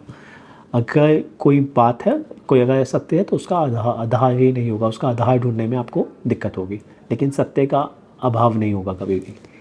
इस तरह से हम लोग सत्य और असत्य में अंतर कर सकते हैं। तो हम जानेंगे आगे इसकी, अगर आप इस सिद्धांत को ही अगर का अनुसरण करें कि असत्य की कोई सत्ता नहीं होती और सत्य का भाव नहीं होता, तो आपको धीरे धीरे करके पता लग जाएगा कि क्या सत्य है क्या नहीं है। जिस तरह से मैंने आपको अभी तक दिखाया कि भारत किस तरह से 18 साल तक विश्व का, संसार का सबसे बड़ा एक अर्थतंत्र था, अर्थव्यवस्था थी, वो कहीं ना कहीं पे आपको जो बाकी जो झूठ हैं जो हमें बताए जाते हैं, चाहे वो आयन इन्वेजन थ्योरी के नाम पे हो, चाहे वो आपकी अंग्रेजी एक प्रबल भाषा है उसके नाम पे हो, या भारतीय भाषाओं में पैसा नहीं है उस बारे में हो, या भारतीय संस्कृति आपको गरीब बनाती है, ये वो जो सब जो झूठ है ना, उन सबको हिला के रख देती है। क्योंकि सत्य था कि भारत सांस्कृतिक रूप से तो था ही था समृद्ध, अर्थशास्त्र, अर्थव्यवस्था के अनुसार भी सबसे बड़ी थी। इसी कारण से जो विदेशी थे वो भारत आए थे।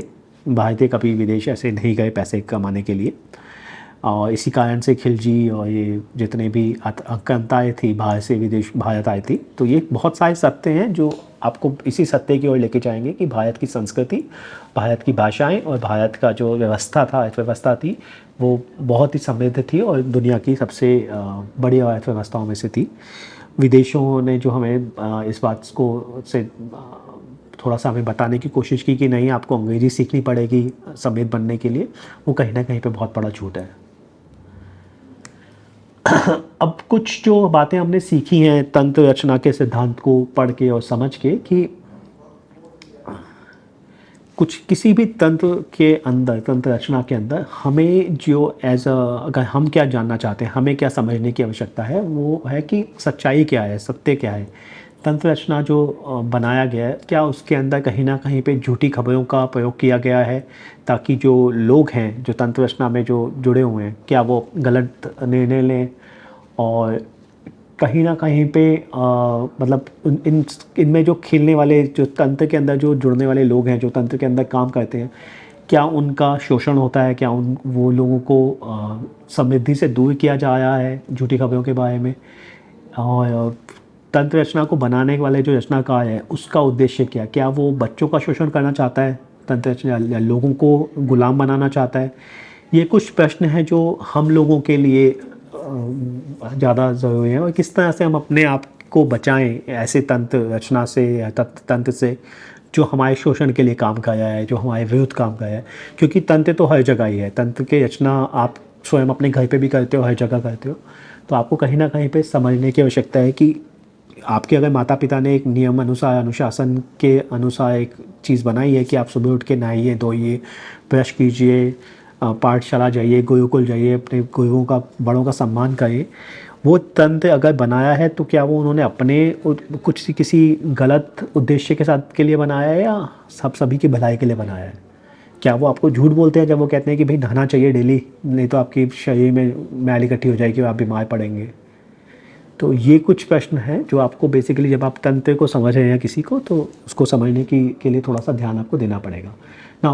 अब भविष्य, अब जीवन की, हमारे जीवन की कुछ सच्चाइयाँ जिसको हम लोग अभी तक नहीं ध्यान देते क्योंकि हम सब अपने अपने कार्यों में बिजी हैं। एक जो सबसे बड़ी सच्चाई जो मुझे साफ साफ दिखाई देती है वो है उर्दू भाषा में।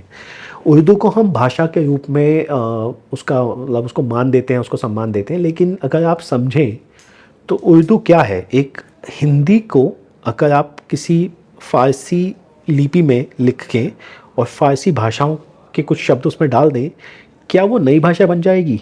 क्या कल को मैं हिंदी को अंग्रेजी में लिखूं और अंग्रेजी के कुछ शब्द उसमें डाल दूं तो क्या वो कल को एक नई भाषा बन जाएगी?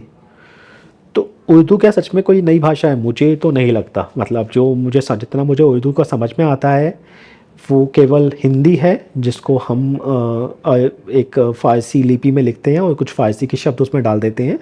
ये जो झूठ है कि उर्दू कोई भाषा है, ये हम पे थोपा गया एक झूठा समाचार है जिसके कारण हम इसको पैसा देते हैं, फ़ारसी के लिए पैसा जाता है और कहीं ना कहीं पे ये भारतीयों के ऊपर एक झूठ थोपा गया है जिसके कारण से भारतीयों के अंदर एक विदेशी भाषा, तो फ़ारसी भी क्या अपनी भाषा थी, लेकिन एक उस भाषा का प्रभाव डाला जा रहा है जो यहाँ की नहीं है, उसको पढ़ाया जा रहा है और हमारी भारतीय भाषा को प्रयोग में उसका बेसिकली दुरुपयोग करते हुए उसे एक नया भाषा बना दिया गया है। हिंदी का दुरुपयोग करके उन्होंने उर्दू को एक नई भाषा का नाम दिया है।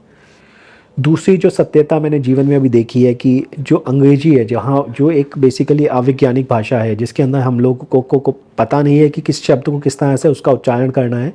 क्योंकि जैसे भारतीय भाषाएं जो हैं उनके अंदर आपको किसी शब्द का उच्चारण जो है वो आपको उसकी शब्द को पढ़ते वक्त समझ में आ जाएगा कि क्या उच्चारण करना है, लेकिन अंग्रेजी में ऐसा नहीं है। अंग्रेजी में आपको बाहर के लोग आपको बताएंगे, कोई और बताएगा कि आपको किसी शब्द को उसका उच्चारण कैसा करना है। PUT पुट होगा तो HUT हुट नहीं होगा, HUT हट हो जाएगा। GO गो होता है तो TO टो नहीं होता, TO टू होता है। तो वो किस शब्द का क्या उच्चारण होगा ये कहीं ना कहीं पे किसी और ने बताया है और उसी के कारण हम लोग, कोई भी व्यक्ति, कोई भी अंग्रेजी भाषा बोलने वाला व्यक्ति कभी भी पूर्णतः आत्मविश्वासी नहीं हो सकता कि वो किसी शब्द को सही रूप में पढ़ा है या नहीं पढ़ा। उसके अलावा उसी शब्द को पढ़ने का या प्रोनाउंसिएशन या उसको बोलने का जो तरीका है वो अमेरिका में कुछ और रहेगा। शुड, स्केड्यूल, ये कुछ ऐसे शब्द हैं जो अमेरिका, यूके, ऑस्ट्रेलिया ऐसी ऐसी जगहों पे अलग अलग तरीके से बोले जाते हैं। शब्दों का जो लिखना है वो वैसे ही रहता है। तो कहीं ना कहीं पे ये अंग्रेजी जो अवैज्ञानिक भाषा है, ये कहीं ना कहीं पे एक बेकार, बुरी, निम्न स्तर की भाषा है भारतीय भाषाओं के उसमें तुलना में। तो क्यों हम लोग अपने बच्चों के ऊपर अंग्रेजी भाषा को थोप रहे हैं, अपने ऊपर अंग्रेजी भाषा, क्यों हमारी सरकार ऐसी घटिया भाषा को, जो एक निम्न स्तर की भाषा है, उसको हमारे ऊपर, हमारे बच्चों के ऊपर थोप रही है। तो हमें कहीं ना कहीं पे ये समझने की आवश्यकता है, कहीं ना कहीं पे ये। और एक और जो तीसरी चीज़ जो मैंने अभी देखी है, मैं थोड़ा सा विदेशों में मतलब समझता हूँ और देखता हूँ इस चीज़ को, मैं बच्चों को मैंने पढ़ाया भी है थोड़ा सा, तो मैंने ये देखा था कि जो बच्चे भारतीय भाषाओं में जिनको आती हैं, जिनको अपनी मातृभाषा हिंदी, गुजराती, तमिल, तेलुगु, कन्नड़ ये भाषाएं आती हैं और अंग्रेजी भी वो पढ़ते थे, तो मैं विदेश में जब पढ़ाता था तो मुझे दिखाई देता था कि उनके जो मार्क्स थे, उनकी जो पढ़ाई करने का जो फोकस था वो अच्छा था, बेहतर था, कंपेयर टू, अगर उसकी तुलना में करूँ उन लोगों से जिनकी जो भारतीय भाषा में जो स्ट्रॉन्ग नहीं थे। जो समझ लीजिए कोई हिंदू व्यक्ति है, उसको एक को अंग्रेजी आती है केवल, और एक को अंग्रेजी के अलावा उसकी जो मातृभाषा है वो भी अच्छे से आती है, तो जिसको मातृभाषा आती है वो बेहतर काम पढ़ाई करता था, अच्छे पढ़ने में ज़्यादा अच्छा था कंपेयर टू, तुलनात्मक उससे जो पढ़ना में जिसको केवल अंग्रेजी आती थी। और एक जो चीज़ मैंने देखी थी कि जो मतलब एक जो मुझे पता लगा कि इटालियन जो भाषा है और जो भारतीय भाषाएं हैं वो तो फोनेटिकली करेक्ट हैं, मतलब जो आप पढ़ते हैं वही आप लिखते हैं और जो लिखते हैं वही आप पढ़ते हैं। उनका जो गणित तक का जो दिमाग है वो ज़्यादा अच्छा करते हैं उन लोगों से, उन अमेरिकन से स्पेसिफिकली, जिनमें अंग्रेजी यहाँ पे बहुत प्रचलित है। तो कहीं ना कहीं पे एक वैज्ञानिक तौर पे निम्न अवैज्ञानिक भाषा अंग्रेजी को जो थोपने के कारण कहीं ना कहीं पे हम जो बहुसंख्यक लोग हैं या जो आम जनता है उनके साथ कहीं ना कहीं पे हम अन्याय कर रहे हैं, कहीं ना कहीं पे उनको हम गणित के में कमज़ोर बना रहे हैं, कहीं ना कहीं पे हम उनके लिए एक हानि पैदा कर रहे हैं ताकि वो उतने समृद्ध ना बन सके, उनको गणित उतनी अच्छी से ना समझ में आए। तो इसी कारण से मुझे लगता है कि अंग्रेजी का जो है हमें उसका उपयोग या उसको बढ़ाना तो छोड़ दे, उसको घटाने की तरफ काम करना चाहिए। और कोई भी जो भी हम कुछ नई बात या नया सिद्धांत या नई बातें बोलते हैं वो हमें अंग्रेजी में तो बिल्कुल भी नहीं बोलनी चाहिए, क्योंकि हम लोग अंग्रेज़ों को क्या सिखाएंगे जिनको गणित ढंग से नहीं आए समझ में, उनको आप क्या, मतलब उनके लिए थोड़ी काम करना है, आपको अपने भारतीय लोगों के लिए काम करना चाहिए, भारतीय भाषा के लोगों के लिए काम करना चाहिए। तो क्या भारतीयों को अंग्रेजी में शोध करना चाहिए, अंग्रेजी में शोध पेपर लिखने चाहिए जो उनकी गणित या कोई और वैज्ञानिक की भाषा के लिए, हम विज्ञान पे जो शोध वोध करते हैं उनको अंग्रेजी में क्यों लिखना चाहिए? हमें उनको भारतीय भाषा में उनका जो है उनको प्रकाशित करना चाहिए, ना कि अंग्रेजी में। तो अब समझते हैं कि जो ये तंत्र रचना है उसके बारे में जो हमने समझा था कि क्या इसको किसी भी तंत्र को समझने के लिए क्या वो उस तंत्र को किसी गलत उद्देश्य के साथ बनाया गया है, क्या लोगों को गलत जानकारी दे के लोगों से काम करवाया जाता है, कौन लोग हैं जो उस तंत्र में काम करते हैं, उनके लिए जो तंत्र को बनाने वाला है उसके लिए क्या उसका क्या उद्देश्य है, उसको क्या फ़ायदा या नुकसान होता है, और किस तरह से अगर तंत्र जो है वो हमारे विरुद्ध काम करे तो हम अपने आप को कैसे उससे बचाएं। तो उसके लिए मैंने कुछ उदाहरण रखे हैं। एक उदाहरण है एमवे, जो मल्टी लेवल मार्केटिंग की जो कंपनी है। एमवे के बारे में आप जानते होंगे कि आप उसके सदस्य बने, उनका सामान बेचें और वो सब वाला। तो ये जो पूरा तंत्र है वो जिसने बनाया है एमवे का तंत्र, उसने बनाया है अपनी जो सेल्स हैं उसको बढ़ाने के लिए, कि उसके जो प्रोडक्ट हैं जो से कंपनी के वो ज़्यादा से ज़्यादा बिके। और जो आम तरीका होता है बेचने का कि आप अपने सामान को बाकी लोगों के सामने रखते हो, फिर लोगों के सामने रखते हो बाकी उत्पादों के साथ, और लोग फिर अपना चयन करते हैं कि उनको कौन सा प्रोडक्ट खरीदना है। उससे हट के इन्होंने कहा कि हम लोगों को मेंबर्स बनाएंगे, अपने सदस्य बनाएंगे और उनको कहेंगे कि आगे जाके अपने और सदस्य बनाओ और उनको बनाओ। इस पूरे के अंदर वो लोग दिखाते हैं एमवे वाले कि आप लोग अगर हमारे सदस्य बनते हो तो आप करोड़पति बन सकते हो, आप अरबपति बन सकते हो, बस हमारे जो प्रोडक्ट है वो आप लो, हमारे एमवे का सामान खरीदो। तो कहीं ना कहीं पे इसको बनाने वाला जो व्यक्ति था उसके मन में उसने गलत किया, उसने झूठ फैलाया, उसने सपने बेचे, झूठे सपने लोगों को। उन लोगों कौन कौन इसके पूरे तंत्र में भागीदारी करते हैं? वो बस आम जनता जिनकी ख्वाहिशें, जो जीवन में कुछ अच्छा करना चाहते हैं, वो लोगों को ही इन्होंने झूठे सपने बेच के अपना सामान बेचने के लिए लगा दिया, जो अपने जीवन में अब सारा दिन उठते बैठते सोते एमवे के प्रोडक्ट्स को बेचना चाहते हैं अपने रिश्तेदारों को, अपने दोस्तों को। ये जो समय है, ये लोग अच्छे से अब समाज की उत्थान के लिए, अपने उत्थान के लिए अच्छे तरीके से उपयोग कर सकते थे, परंतु बट क्योंकि एमवे ने उनको झूठ बोला कि तुम्हें इससे सक्सेस मिलेगी, तुम इससे बहुत पैसा कमा पाओगे, तो उन्होंने अपने घटिया जो प्रोडक्ट्स थे, जो एवरेज प्रोडक्ट्स थे, उनको महंगे दामों में अपने सदस्यों को बेचा। तो कहीं ना कहीं पे एमवे ने गलत किया।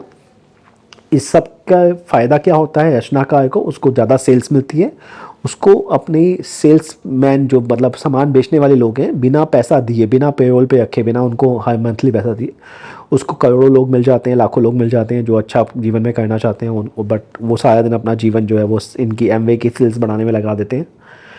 तो कहीं ना कहीं पे एमवे जो है वो गलत का है। अब ऐसी एमवे जैसी कंपनी से अपने आप को बचाने के लिए आपको उनका जो पूरा तंत्र है वो समझना पड़ेगा। आपको समझना पड़ेगा कि उनके साथ जुड़ने के क्या लाभ हैं, क्या हानि आपको हो सकती है।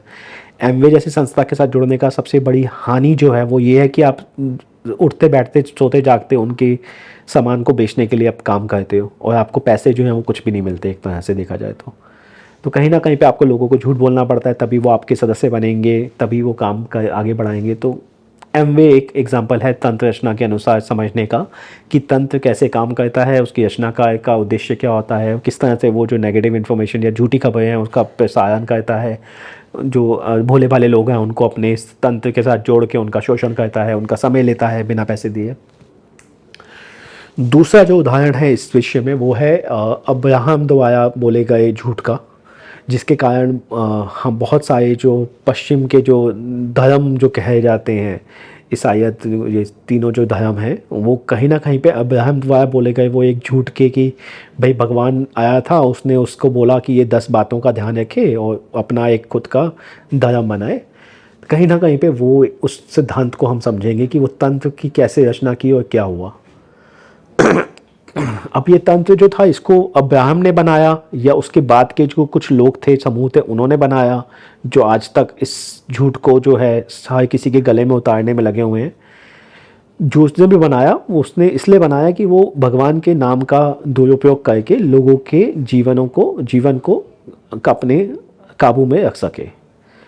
इसमें एक जो झूठ है कि भाई आपका जो अब्राहम था उसका भगवान के साथ एक भेंट होती है, उसने भगवान की बातों को सुन के उसको लिख दिया है, ये कहीं ना कहीं पे लोगों का शोषण कराया, करोड़ों लोगों का शोषण कराया आज की डेट में। एक व्यक्ति के अनुभव को उन्होंने करोड़ों लोगों के गले में उतार दिया। कहीं ना कहीं पे जो भगवान जो इतना सर्वशक्तिमान है, जो संसार के करोड़ों लोगों को अपनी उंगलियों पे नचाता है, सूरज, चंद्रमा, पृथ्वी, भूकंप, इतने सारी चीज़ें हैं, उसको क्या ज़रूरत पड़ी है कि एक व्यक्ति को कुछ सिर्फ 10 बातें बता के करोड़ों लोगों तक को अपने उस व्यक्ति के मतलब अधीन ला दे। वो कहीं ना कहीं पे हमें तो समझ में नहीं आता, जो भारत के जिज्ञासु लोग हैं। तो कहीं ना कहीं पे ये हमें बताता है कि ये तंत्र की जो रचना की गई है उसको किस तरह से एक झूठ के ऊपर या एक व्यक्ति के अनुभव को सच बताते हुए करोड़ों लोगों के ऊपर डाला गया। इसके अंदर इस तंत्र में कौन लोग हैं जो फंसे हुए हैं? वो लोग जो अपने जीवन में कुछ ढूंढ रहे हैं, अपने जीवन के अंदर के भगवान को जोड़ना चाहते हैं, कहीं ना कहीं पे आप अच्छी जीवन को कुछ उद्देश्य देना चाहते हैं। तो वो कहीं ना कहीं पे भोले भाले लोगों को धर्म के साथ बोल के कि ये धर्म है, ये भगवान है, भगवान ये चाहता है तुमसे, उनके साथ कहीं ना कहीं खेला जा रहा है। इसके लिए जो रचनाकार हैं, जो इस पूरे धर्म का ये जो पूरे झूठ को बनाए हुए हैं, उनको क्या फ़ायदा हो रहा है? वो लोग आम भोले भाले जनता की जीवन को काबू करते हैं, अपने उनका शोषण करते हैं, उनकी जो फूड खाने की जो तरीके हैं कि भाई ये हलाल खाना है या वो खाना है, जो क्या आपकी विश्वास होना चाहिए, वो कहीं ना कहीं पे इन सब के ऊपर कंट्रोल करते हैं, काबू करते हैं। और इसी कारण से जितने भी अधिकांश जो आप देखोगे जो अब्राहम के झूठ के ऊपर विश्वास करते हैं, वो अपनी वो ज़कात देते हैं, वो टीथे देते हैं चर्च को, और वो अपने बच्चों को भेजते हैं चर्च के द्वारा बनाए गए कामों में, मौलवियों के द्वारा पढ़ाने के लिए भेजते हैं मदरसे में। उनके बच्चों का यौन शोषण होता है ऐसी ऐसी जगहों पे जाके। वो आवाज़ भी नहीं उठा सकते इन लोगों के ख़िलाफ़, और कहीं ना कहीं पे जो गलत काम जितने भी हो रहे हैं वो कहीं ना कहीं पे भगवान का नाम को लेके इस पूरे के पूरे जो झूठ को आगे संचालित करने वाले लोग ही कर रहे हैं, और उन्हीं लोगों के खिलाफ कर रहे हैं जो इनके अपने अपने ये कह लो, या इनके इन्होंने जिनको अपने तंत्र में बिठा दिया है कि भैया ये बात की विश्वास करो, पैगंबर पे विश्वास करो, और इन सब चीज़ों पे विश्वास करते हुए उनको कहीं ना कहीं पे अपने काबू में रखा हुआ है। इस चीज़ से अपने आप को कैसे आप बचा सकते हैं? इससे बचना बहुत मुश्किल है। जब आपके घर के बाहर कोई आके खड़ा हो जाए तलवार लेके, 1000 लोग खड़े हों कि भाई कबूलो इस्लाम, कबूलो ईसाई बनो, तभी छोड़ेंगे, नहीं तो नहीं छोड़ेंगे। क्योंकि एक बार आप इसके दलदल में फंस गए तो फिर निकलना बड़ा मुश्किल है।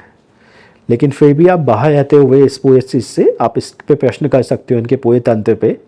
इनकी जो आतंकवाद है, जो इसके चाहे ईसाई आतंकवाद हो चाहे इस्लामिक आतंकवाद हो, जो ईसाई आतंकवाद जो हमें भारत के पूर्वोत्तर में दिखाई देता है और बाहर भी बाकी जगहों पे दिखाई देता है, उन सब से कहीं ना कहीं पे आपको निकलना पड़ेगा। आपको उसको पहले ख़त्म करना पड़ेगा, आतंकवाद को। यही काम जो है यूरोप में और अमेरिका में भी लोग कर रहे हैं। ईसाई आतंकवाद को वो बहुत हद तक कम कर चुके हैं, ख़त्म कर चुके हैं। इसलिए जो अमेरिका आज के समय में एक ईसाई देश नहीं है। हाँ, कुछ ईसाई सिद्धांत वहाँ पे प्रयोग किए जाते हैं, लेकिन वो अपने आप को चर्च से काफ़ी अलग रखता है। चर्च को कभी भी वो अपने तंत्र में आने नहीं देता। बट आपको भारत में हम देख रहे हैं किस तरह से जिसको धर्म परिवर्तन कहा जाता है, केवल वो बेसिकली लोगों को गुलाम बनाने के लिए, उनको अपने सभ्यता से और संस्कृति से दूर करके अपने काबू में लाने के लिए एक पद्धति है। उसको इस्लाम कह लो या क्रिश्चियनिटी कह लो, तो वो कहीं ना कहीं चले गई है। तो इससे बचने के लिए आपको इनके जो तंत्र है उसको क्वेश्चन करना पड़ेगा।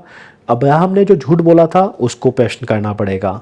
आपको प्रश्न करना पड़ेगा कि भगवान को क्या ज़रूरत पड़ी है ऐसे एक किताब लिखने की जिसके अंदर पाप करने के लिए बोला गया है लोगों को। और हमारे लिए वो पाप ही है, चाहे आप निर्दोष की हत्या करें, चाहे किसी बाल बच्चों का शोषण करें। 6 साल की बच्ची नहीं, हम नहीं कर सकते उनका शोषण, और हम इन चीज़ों को नहीं मान सकते। तो कहीं ना कहीं पे जो लोग इनको मानते हैं उनका अफ़गानिस्तान, मैं बता चुका हूँ कि कैसे चर्च और पादरी लोग उनका शोषण करते हैं, मुल्ला जो है वो शोषण करते हैं, उनके घर के लोग ही उनका शोषण करते हैं इन लोगों को लाने के बाद के लिए। तीसरा जो एक तंत्र है जिसको हम समझने की कोशिश करेंगे वो है टेक्नोलॉजी वाला, social media, Google, Facebook, Twitter. ये कहीं ना कहीं पे एक पूरा तंत्र चलाता है जो आपके पास जो जानकारी मिलती है उसको कहीं ना कहीं पे कंट्रोल करता है, काबू करता है। और वहीं पे झूठी खबरें आप तक पहुँचे नहीं पहुँचे उसके लिए ये काम करता है। तो इसमें भी वही आम लोग हैं आपकी और मेरी तरह जो कभी कभी अपने मनोरंजन के लिए फेसबुक पे जाते हैं, ट्विटर पे जाते हैं, वीडियोस देखते हैं। कहीं ना कहीं पे वो जो उनका जो एल्गोरिदम है, जो इनका बिग टेक कंपनीज़ हैं, फेसबुक, गूगल, ट्विटर, ये कहीं ना कहीं पे कंट्रोल करते हैं कि आप क्या देखें क्या ना देखें। उसी तरीके से आपकी जो खाने पीने की आदतें हैं, जो रहने की आदतें हैं, कपड़े क्या पहनेंगे, वो सबको कंट्रोल करते हैं। और उसी कारण से ये आप का शोषण कर सकते हैं। इनके शोषण से बचने के लिए वही है कि आप जो देखें उसको प्रश्न करें इन चीज़ों पे, अपने जो अध्यात्म की तरफ से या अपनी जो आप जो सच्चाई में जो सत्य में देखते हैं बाहर, उससे कहीं ना कहीं उसका तुलना करें कि क्या हो रहा है। अपने आप को इनके आडंबर से, इनके जो प्रपंच से बचाएं। वो चीज़ें ना खरीदें जो आपको टीवी पे दिखाई जाती हैं, और समझें कि किस तरह से जो आपके आसपास के लोग हैं वो झूठी खबरों के द्वारा या एडवर्टाइजमेंट के द्वारा प्रभावित होते हैं। तो ये कुछ तरीके थे। अब यही बात हमारे दुश्मनों की, जो समाज के मानवता के दुश्मन हैं, बात वहीं पे आ जाती है कि अगर आप अपने दुश्मन के, जो मानवता के दुश्मन हैं, उन लोगों के को समृद्ध बनाने वाले तंत्र को अगर आप नहीं समझेंगे, उनको इग्नोर करेंगे, उसकी तरफ ध्यान नहीं देंगे, तो आपके लिए सबसे अच्छा परिणाम ये होगा कि आप हार जाएंगे। जैसे नेटिव अमेरिकन पीपल आज हारे हुए हैं, ऑस्ट्रेलिया के जो मूल निवासी हैं वो आज हारे हुए हैं। और सबसे बुरा परिणाम आपके लिए ये होगा कि आप उसी तंत्र का हिस्सा बन जाएंगे जो आपके विरुद्ध और आपकी सभ्यता और मानवता के विरुद्ध काम करे, आप उसके लिए काम करेंगे। नाउ मैं कुछ मतलब मेरी समझ के अनुसार जो हमारा जो प्रतिद्वंदी हैं, जो मानवता के दुश्मन हैं, उनका कुछ जो समृद्ध बनाने वाली जो शक्तियाँ हैं, उनमें से एक जो है वो है ये फोनेटिकली इनकरेक्ट भाषा, अंग्रेजी, जो कहीं ना कहीं पे लोगों को का जो आत्मविश्वास है, जो उनका जो दिमाग है, उसको कहीं ना कहीं पे उसके जो विश्वास को हिला देती है जब वो ऐसे शब्दों को लाती है जिसका प्रोनाउंसिएशन अलग रहता है, जिसका उच्चारण अलग रहता है, जैसे वो लिखी जाती है उनसे अलग रहता है। तो कहीं ना कहीं पे ऐसी भाषा को पढ़ने के कारण आप कभी भी अपने आप को सत्य के साथ नहीं जोड़ पाते, क्योंकि आपको पता ही नहीं है कि भाई किस शब्द को कैसे बोलना है। कहीं हमने देखा है फिर भी बहुत सारे जो अंग्रेजी भाषा में पढ़े लिखे लोग हैं या जन्मे लोग हैं, वो कहीं ना कहीं पे साधना के द्वारा अपने आप को सत्य के साथ जोड़ने में कामयाब हो पाते हैं। लेकिन फिर भी आम जनता का जो गणित है, जो उनका जो सिद्धांत है, जो समझ है, वो कहीं ना कहीं पे जो भारतीय भाषा बोलने वाले, वैज्ञानिक भाषा बोलने वाले लोगों से नीचे रहता है। तो इसलिए कहीं ना कहीं पे अवैज्ञानिक भाषा का प्रभाव बढ़ाना हमारे दुश्मनों को, जो मानवता के दुश्मन हैं, उनको सहायता प्रदान करता है लोगों को उल्लू बनाने में। तीसरा है ये संस्था जो बनी हुई है, वर्ल्ड बैंक, यूनाइटेड नेशंस।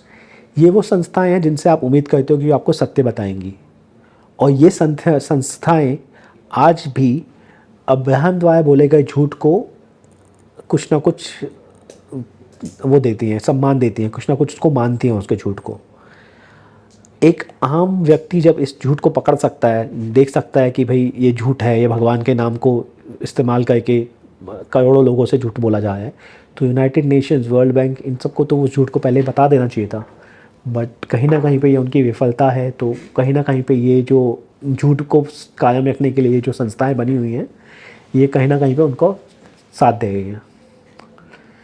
तीसरी चीज़ मीडिया और एकेडमिया, मतलब कि जो समाचार देने वाले न्यूज़ चैनल्स हैं, Hindu, the New York times, CNN, और कहीं ना कहीं पे हमारे विद्वान जो बने हुए हैं एकेडमिया में, जो बैठे हुए हैं अमेरिका में और US में, जो अपने आप को नोबल पीस प्राइज़, ये सब चीज़ें, नोबल प्राइज़ वगैरह जो लेते देते हैं, कहीं ना कहीं पे ये भी सम्मिलित हैं आपके दुश्मनों द्वारा, या प्रयोग में लाए जाए आपके दुश्मनों के द्वारा, क्योंकि इन लोगों का काम था उस अब्राहम के झूठ को पकड़ना। इन लोगों का काम था स्वास्तिका को, जो नाजी हुक्ड क्रॉस है जो चर्च द्वारा बनाया गया है, उसको स्वास्तिका कहे जाने पे ऐतराज़ इन लोगों को करना चाहिए था कहीं ना कहीं पे, लेकिन इन्होंने नहीं किया। इन लोगों का काम है ये बताना कि एक सिद्धांत है समृद्धि का, जो चाणक्य द्वारा दिया गया है, इसका अगर हम उपयोग करेंगे तो हम सब समृद्ध बनेंगे, हम लोग सब आगे बढ़ेंगे। इन्होंने ये अपने काम नहीं किए कहीं ना कहीं पे। तो ये अर्थशास्त्री बड़े बड़े जो बने हुए हैं, कहीं ना कहीं पे ये भ्रष्टाचार का कारण ही ये लोग नहीं अब सत्य बोल पाए। तो ये भी कहीं ना कहीं पे हमारे जो मानवता के दुश्मन हैं उनको सशक्त बनाने वाली जो तंत्र है उसका भाग है।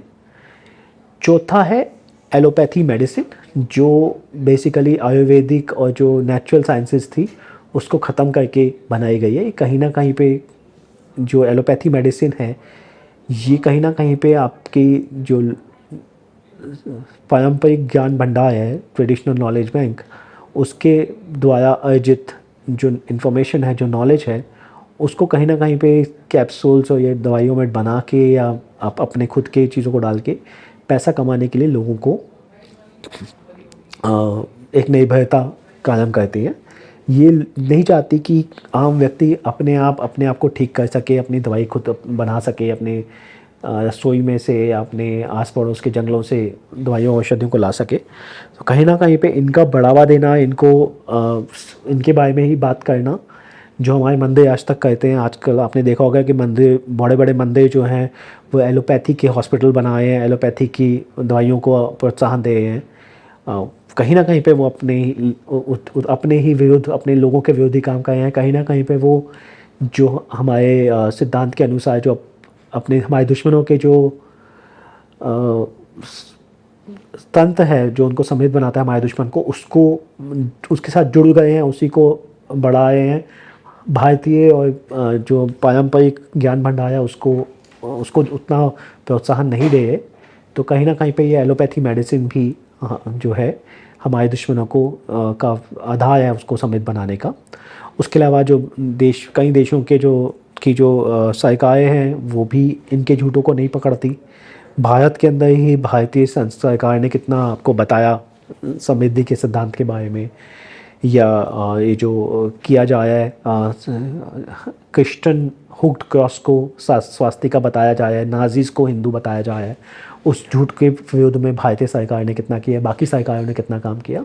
और उसके अलावा ये फेसबुक, यूट्यूब, अमेज़ॉन, ट्विटर से क्या है, ये सब तो खिलाफ है ही हैं, जो आप पैसा आप लोगों से अर्जित करके कभी भी आपको नहीं बताते कि अंग्रेजी एक घटिया भाषा है जिसको किसी को भी नहीं सीखना चाहिए, या भाषा को ठीक करो, उसको फोनेटिकली करेक्ट बनाओ, उसको साइंटिफिक बनाओ, या फिर संस्कृत जैसी भाषा का उपयोग करो। ये चीज़ें आपको कोई भी जो समाज की समृद्धि के लिए बात करता उसको ये बतानी चाहिए थी, लेकिन फेसबुक, यूट्यूब आपको ये सब नहीं बताएगा। तो ये आपके दुश्मन के तंत्र, समृद्धि तंत्र को समृद्ध बनाने के लिए जो तंत्र है वो है। इन सबको डिसमेंटल करने के लिए पहला तरीका है, इसमें सबसे निकलने के लिए, इन सबको हराने के लिए सबसे पहली चीज़ है कि आप समझें कि क्या चीज़ है जो आपके विरुद्ध काम कर रही है, क्या चीज़ आपको हानि पहुंचाएगी। इसके बाद इनसे लड़ने के लिए या इनके विरुद्ध करने के लिए हमें अपने खुद के जो तंत्र हैं, जो हम लोगों को सशक्त बनाते हैं अपने दुश्मन को हराने के लिए, उनकी तरफ ध्यान देना चाहिए। जैसे कि जो हमारी पारंपरिक ज्ञान भंडार है, चाहे योगा है, आयुर्वेदा है, उसके अलावा जो हमारे खुद के जो विज्ञान के जो वेद हैं और विज्ञान की जो किताबें हैं, जो हमारी संस्कृति में करोड़ों 10,000 साल से जो चली आ रही हैं, और उसके द्वारा भंडारण किया गया जो ज्ञान है, उसको कहीं ना कहीं पे हमें समझना चाहिए, उसको हमें कहीं ना कहीं पे उपयोग में लाना चाहिए, आगे बढ़ाना चाहिए।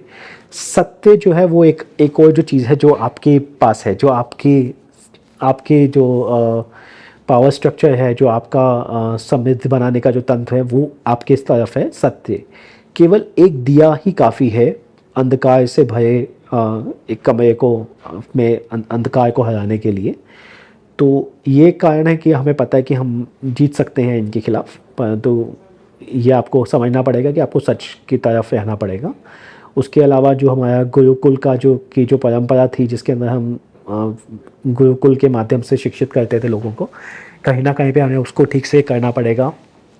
मंदिर जो हमारे राजनीतिक, अर्थशास्त्र और सामाजिक रूप से एक केंद्र हुआ करते थे समृद्धि का, उनको कहीं ना कहीं पे दोबारा से खड़ा करना पड़ेगा। वो आपको समृद्ध करने के तरीके हैं। उसके अलावा संस्कृत और वैज्ञानिक रूप से सही भाषाओं का, जो भारतीय भाषाएं हैं, जो आप बोलते हो, वो जो आप लिखते हो, उन भाषाओं को कहीं ना कहीं पे ये चीज़ें हैं जो आपके तंत्र को आपको समृद्ध बनाती हैं। तो इनकी तरफ आपको ध्यान देना पड़ेगा, इनको एम्पावर करना पड़ेगा, यही आपकी सहायता करेंगे अपने दुश्मन से लड़ने के लिए। नाउ किस तरह से जो आपके सामने जो इतना समृद्ध शक्तिशाली दुश्मन बैठा है, जो अभी इतना ज़्यादा कंट्रोल करता है आपको, कि आप अंग्रेजी भाषा को अभी सर्वोपरि मानते हैं, भारतीय संस्कृति को और भारतीय सभ्यता को आप इतना अच्छा नहीं मानते, आपको लगता है उससे समृद्धि नहीं आएगी। उस ऐसे शक्तिशाली दुश्मन से निपटने के लिए आपको कैसे करना पड़ेगा? तो आपको सबसे पहले उसकी जो शक्तियाँ हैं उसको ख़त्म करना पड़ेगा। उसकी जो घटिया भाषा है, सबसे पहले आप उसको प्रयोग करना बंद कर दें। अपनी जो भारतीय भाषाएं हैं जो वैज्ञानिक तौर पे बेहतर हैं, उसका उपयोग करें और घटिया भाषा को घटिया भाषा बोलें। अंग्रेजी एक घटिया भाषा है, उसको आपको बोलना पड़ेगा कि ये भाषा किसी के लिए भी अच्छी नहीं है, चाहे वो अमेरिकन हो, चाहे यूरोपियन हो। अगर आप एक घटिया अवैज्ञानिक भाषा बोल रहे हैं तो आपको कहीं ना कहीं पे इसका खामियाजा जो है भुगतना पड़ेगा, आपको मानसिक रूप से कमज़ोर बनाएगी ये। तो इसलिए ना स्वयं बोले, ना अपने बच्चों को बोलने दें। अपनी जो भारतीय भाषाएं हैं या जो भाषाएं फोनेटिकली करेक्ट हैं, जो वैज्ञानिक तौर पर समृद्ध हैं, संस्कृत, तमिल, तेलुगु, कन्नड़ा, हिंदी, बंगाली, गुजराती, पंजाबी, ऐसी भाषाओं का उपयोग करें, इसमें ही लिखें, इसमें ही बोलें। दूसरी चीज़, आप अपनी जो अर्थव्यवस्था है, अपने आप को समृद्ध बनाएं, पैसा कमाएं, बहुत पैसा कमाएं, और उसका जो उपयोग है, सदुपयोग है, वो करें। कहाँ पैसा खर्च करें हैं वो देखें, गलत लोगों को पैसा ना दें। अपने आप को समृद्ध बना के सही जगह पे सही व्यक्तियों को जो अच्छे कर्म में लगते हैं, दुष्टों को दंड दें, सज्जन की पूजा करें, उसके अनुसार पैसा का भी उपयोग करें। तीसरी चीज़, जो मीडिया और एकेडमिया जो आपको ये सब बातें बताते हैं, झूठे बताती हैं, इनका अनुसरण करना बंद करके अपने जो पारंपरिक शिक्षा के जो केंद्र हैं उनको कहीं ना कहीं पे आप पैसा दें, उन वहाँ पे अपने बच्चों को भेजें। ये आप कर सकते हैं अगर आप करना चाहें तो।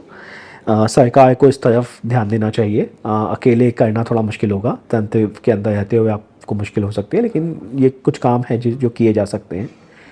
एलोपैथी का उपयोग थोड़ा सा कम करें, अपना स्वस्थ रहने की तरफ ध्यान दें, क्योंकि जब आप बीमार पड़ते हैं तो आप पैसा देते हैं चिकित्सक को, और वैद्य या आयुर्वेदिक वो इलाज करवाने की तरफ ज़्यादा ध्यान दें, क्योंकि वही आपके स्वास्थ्य के बारे में सच में चिंता सही में मतलब ध्यान रख सकते हैं। बहुत सारी जो सरकारें हैं राज्यों की, वहाँ देखें कि हर जगह पे जो प्रतिभा है उसको ही आगे बढ़ने का मौका मिले, ना कि आपकी भाई भतीजावाद को, वो चीज़ को अवॉइड करें सरकारों में। और जो टेक्नोलॉजी है उसका उपयोग सदुपयोग करें, जैसे पेटीएम का जो गवर्नमेंट ने बनाया है पैसे का भीम ऐप के थ्रू पैसे का लेन देन, वो कहीं ना कहीं पे तकनीक का एक ऐसा उपयोग है जिससे भारत के लोगों को काफ़ी मान सम्मान मिला है, और ये एक तरह से भाषा के ऊपर आधारित नहीं है। तो इस तरह से अगर आप तकनीक का उपयोग करें तो आप अपना खुद का संस्थाएं जो गूगल और अमेज़ॉन जैसी संस्थाओं से ज़्यादा बेहतर कर सकती हैं। आप वैसी संस्थाएं, वैसे ही बड़े बड़े बना सकते हैं आप अपनी कंपनीज। तो आपको हमें उस तरफ लेके जाना पड़ेगा अपने आप को। और आखिर में मतलब कुछ बचा है थोड़ा सा, जिसमें मैं आपको बताना चाहूँगा कि हर जगह सेम नहीं है। कुछ जगह पे आपके जो प्रतिद्वंदी हैं, दुश्मन हैं, वो काफ़ी स्ट्रॉन्ग है, जैसे पाकिस्तान, अफ़गानिस्तान। वहाँ पे आप अपने और कुछ जगह पे वो आपके जो प्रतिद्वंदी हैं, दुश्मन है, वो काफ़ी इतने स्ट्रॉन्ग नहीं है। तो आपको अपनी जगह के अनुसार आप किस जगह पे अपनी जो नीति है जीने की, आगे बढ़ने की, बनानी पड़ेगी। आपको अपने दुश्मन के देश में अब चुपचाप रहना पड़ेगा, छुप के रहना पड़ेगा, कम से कम दिखाई दें, ना दिखाई दें। बाकी जगह पे प्रेशर बनाएं ऐसी जगहों को पे से स्वतंत्रता लेने के लिए। सच बोलें, झूठी खबरों का खंडन को नकारें, निकालें। उर्दू जैसी जो चीज़ है उसको भाषा बोलना बंद करें, उसकी भाषा की मान्यता ख़त्म करें। जो माफिया है, जो धर्म भगवान का नाम का प्रयोग करके लोगों को ज़बरदस्ती गलत काम करने के लिए उकसाता है, आतंकवाद करने के लिए उकसाता है, उसको धर्म कहना बंद करें। अच्छाई को, सचमुच को, उसको समेत बनाएं। दुष्ट लोगों के, अपराधियों को दंड दिलवाएं। आपने अगर केवल और केवल जो पापी लोग हैं, जो गलत काम करते हैं, जो पैसा लेके मारते हैं लोगों को, जो बच्चों का शोषण करते हैं, जो महिलाओं के साथ अभद्रता करते हैं, अगर केवल और केवल आपने उन लोगों को हटा दिया तो कहीं ना कहीं पे जो आपके दुश्मन जो छोटे छोटे अपने लोगों के द्वारा सच बोलने वालों को मार देते हैं, मरवा देते हैं, कहीं ना कहीं पे आप उनके लिए मुश्किल पैदा कर देंगे, क्योंकि उनको मारने के लिए लोग ही नहीं मिलेंगे। मरवाने के लिए जो डॉन वगैरह या गुंडे, जो लोकल गुंडे होते हैं, वो ही नहीं मिलेंगे अगर आपने उन गुंडों को पहले हटवा दिया, उनको दंड दे के मरवा दिया या हटवा दिया आपने। तो उससे कहीं ना कहीं पे आप अपने आप को बचा रहे हो इन लोगों के द्वारा, क्योंकि आपके जो दुश्मन है वो आसानी से कुछ 1-2 लाख रुपए दे के किसी को भी पिटवा सकते हैं, पुलिस वाले को पैसा दे के किसी भी व्यक्ति को मरवा सकते हैं, हटवा सकते हैं। तो कहीं ना कहीं पे आपको अगर जब भी कोई भी दुष्ट हो उसको अच्छे से दंड दे के निकाल दो, तो कहीं ना कहीं पे गंदे लोगों की जब कमी हो जाएगी तो आपके दुश्मन को लोग नहीं मिलेंगे, भ्रष्ट लोग गलत काम करने के लिए। खुद स्वयं अपने आप को तंत्र रचनाकार की तरह देखें, बनाएं, तंत्र को समझें और ऐसे ऐसे निर्णय लें जो आपकी सभ्यता, आपकी संस्कृति और तंत्र को मजबूत करने के लिए काम करे, ना कि आपके दुश्मन के तंत्र को बनाने के लिए काम करे। अंत में बाल कवि बैरागी जी का एक वो है कविता है, वो मैं बनाना चाहूँगा कि है करोड़ों सूर्य लेकिन सूर्य है बस नाम के, जो न दे हमको उजाला वह भला किस काम के। रात भर जलता रहे उस दीप को दीजिए दुआ, सूर्य से वह श्रेष्ठ है सूक्ष्म है तो क्या हुआ। वक्त आने पर मिला ले हाथ जो अंधियार से, संबंध उनका कुछ नहीं है सूर्य के परिवार से। सो कहने को हमारे भारत के जो सपूत हैं वो सीईओ हैं फेसबुक के, ट्विटर मतलब ये इसके माइक्रोसॉफ्ट के, बड़ी बड़ी कंपनियों में हैं। ये सब कहने के लिए सूरज है, इस कहने के लिए बहुत नाम है, बहुत बड़ा उजाला उजालाते हैं, लेकिन ये क्या किसी भारत के जो सांस्कृतिक रूप से जुड़े हुए व्यक्ति जो हैं, जो लोग हैं, जो आम जनता है, जो गाँव या जो किसान हैं, उनको क्या ये कुछ लाभ दे पाए हैं? उनसे तो अच्छा वो व्यक्ति है जो गांव के लेवल पे जाके काम कर रहा है, जो उनके लिए जीवन को सूक्ष्म अच्छा बनाया है, बेहतर बनाया है। कहीं ना कहीं पे हमारे मोदी जी हैं, वो हर गांव के हर किसान को पैसा थोड़ा थोड़ा पहुंचा रहे हैं, उसके जीवन को सड़कों से जोड़ रहे हैं। तो कहीं ना कहीं पे मोदी जी इन सबसे श्रेष्ठ हैं। अब छोटे छोटे लेवल पे जो गाँव पे जो काम करते हैं वो भी इन सुंदर पिचौई और ये सत्या नडेला से बेहतर हैं कि वो काम तो करें अपनी संस्कृति और पारंपरिक ज्ञान भंडार को बढ़ाने के लिए, बचाने के लिए। क्योंकि सत्या नडेला और ये सुंदर पिचौई अगर अपने भारतीय या पारंपरिक ज्ञान भंडार को, जो भारत का जो पारंपरिक ज्ञान भंडार है, उसके लिए अगर इन्होंने थोड़ा सा भी काम किया ना तो इनको उसी वक्त निकाल दिया जाएगा। तो ये कर भी नहीं सकते और करते भी नहीं है। इसी कारण से ये अभी तक सीईओ वगैरह बने हुए हैं। तो कोशिश कीजिए कि आपके आस पड़ोस में जो व्यक्ति काम कर रहा है समाज की बेहतरी के लिए और आपके संस्कृति के लिए, पारंपरिक ज्ञान भंडार को बढ़ाने के लिए, बचाने के लिए, पंडित हो गया या शिक्षक हो गए, जो भारतीय भाषाओं को बचाने के लिए काम कर रहे हैं, चाहे वो तमिल, तेलुगु, कन्नड़ा जो भी भाषा हो, उनको बचाने के लिए जो काम करें, उनको आप समृद्ध बनाइए, उनको आप सम्मान दीजिए, मान दीजिए।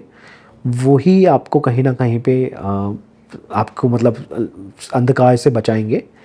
नहीं तो आपके जो बच्चे हैं वो अगर वही आपकी संस्कृति के लिए काम नहीं करे तो वो कहीं ना कहीं पे अंधियार से अपना जो है नाता जोड़ बैठे हैं और वो उनका आपसे लेना देना ख़त्म ही हो गया है। क्योंकि इन्होंने आपके इसलिए नहीं कुछ किया, मतलब वो तो लगे हुए अपनी प्रमोशन के लिए ऑफिसर्स में। वो आपको थोड़ी बता रहे हैं कि किस तरह से आपकी जो भाषा है, संस्कृत भाषा है, वो आपको समृद्ध बनाएगी, आपके बच्चों को समृद्ध बनाएगी। वो तो लगे अपने बच्चों को अंग्रेजी सिखाने के लिए आज के समय में। और अंग्रेजी की तुलना अगर आपको करनी है अंग्रेजी और भारतीय भाषा की, या एक अवैज्ञानिक भाषा का वैज्ञानिक भाषा के से अगर आपको तुलना करनी है, तो एक जगह पे दूध रखिए जिससे आपको पोषण मिलता है आपके बच्चे को, और एक जगह पे वो ऐसा द्रव्य रखिए जिसको मैं उल्टी बोलूँगा, क्योंकि उसको अगर आप अपने बच्चे को देंगे तो वो कहीं ना कहीं पे आपके बच्चे को बीमारी करेगी। मैं पानी भी नहीं बोल सकता संस्कृत अंग्रेजी जैसी भाषा को अगर मैं भारतीय भाषाओं के साथ तुलना करूँ। उनकी जो वैज्ञानिक भाषाएं हैं, इटालियन भी आप ले लो, जो वैज्ञानिक तौर पे सही भाषाएं हैं, वो अगर दूध हैं जिससे आपको पोषण मिलेगा, जिससे आपका दिमाग तेज होगा, तो अंग्रेजी उनके तुलना में एक उल्टी जैसी भाषा है। मतलब एक वो द्रव्य है जिससे आपको आगे जाके नुकसान होगा। इसको पानी भी नहीं बोल सकता मैं, क्योंकि पानी से तो आपको फ़ायदा ही होता है या नुकसान तो कम से कम नहीं होगा, दूध से तो आपको पोषण मिलता है। तो अंग्रेजी को मुझे उल्टी बोलना पड़ेगा। आज के समय में आप खुद बताइए कि कितने आपके बच्चे हैं जो अंग्रेजी को ज़्यादा महत्व देते हैं भारतीय भाषाओं से। संस्कृत तो चलो दूर की बात है, संस्कृत तो फिर चलो वो दूध के साथ घी की बात होगी कि दूध में घी डाल के आप बच्चे को दे रहे हो, जो उसको बहुत ज़्यादा स्ट्रॉन्ग बनाएगा बच्चे को आगे जाके। आप भारतीय भाषा दे रहे हो जो वैज्ञानिक रूप से सही है, चलो वो भी आपके बच्चे को हानि नहीं करेगा, आगे उनकी जो मेंटल स्टेटस है, जो दिमाग में उनके गणित की जो बातें हैं वो उसको और ज़्यादा बेहतर बनाएगा। आप उसको अंग्रेजी पढ़ाए हो जो इतनी घटिया भाषा है, जो साला आपके बच्चों को मानसिक रूप से गुलाम बनाएगी आगे जाके। और तो अंधियार के साथ संबंध मत निभाइए, अपना सूर्य के परिवार से हैं उसके साथ ही खड़े रहिए। धन्यवाद।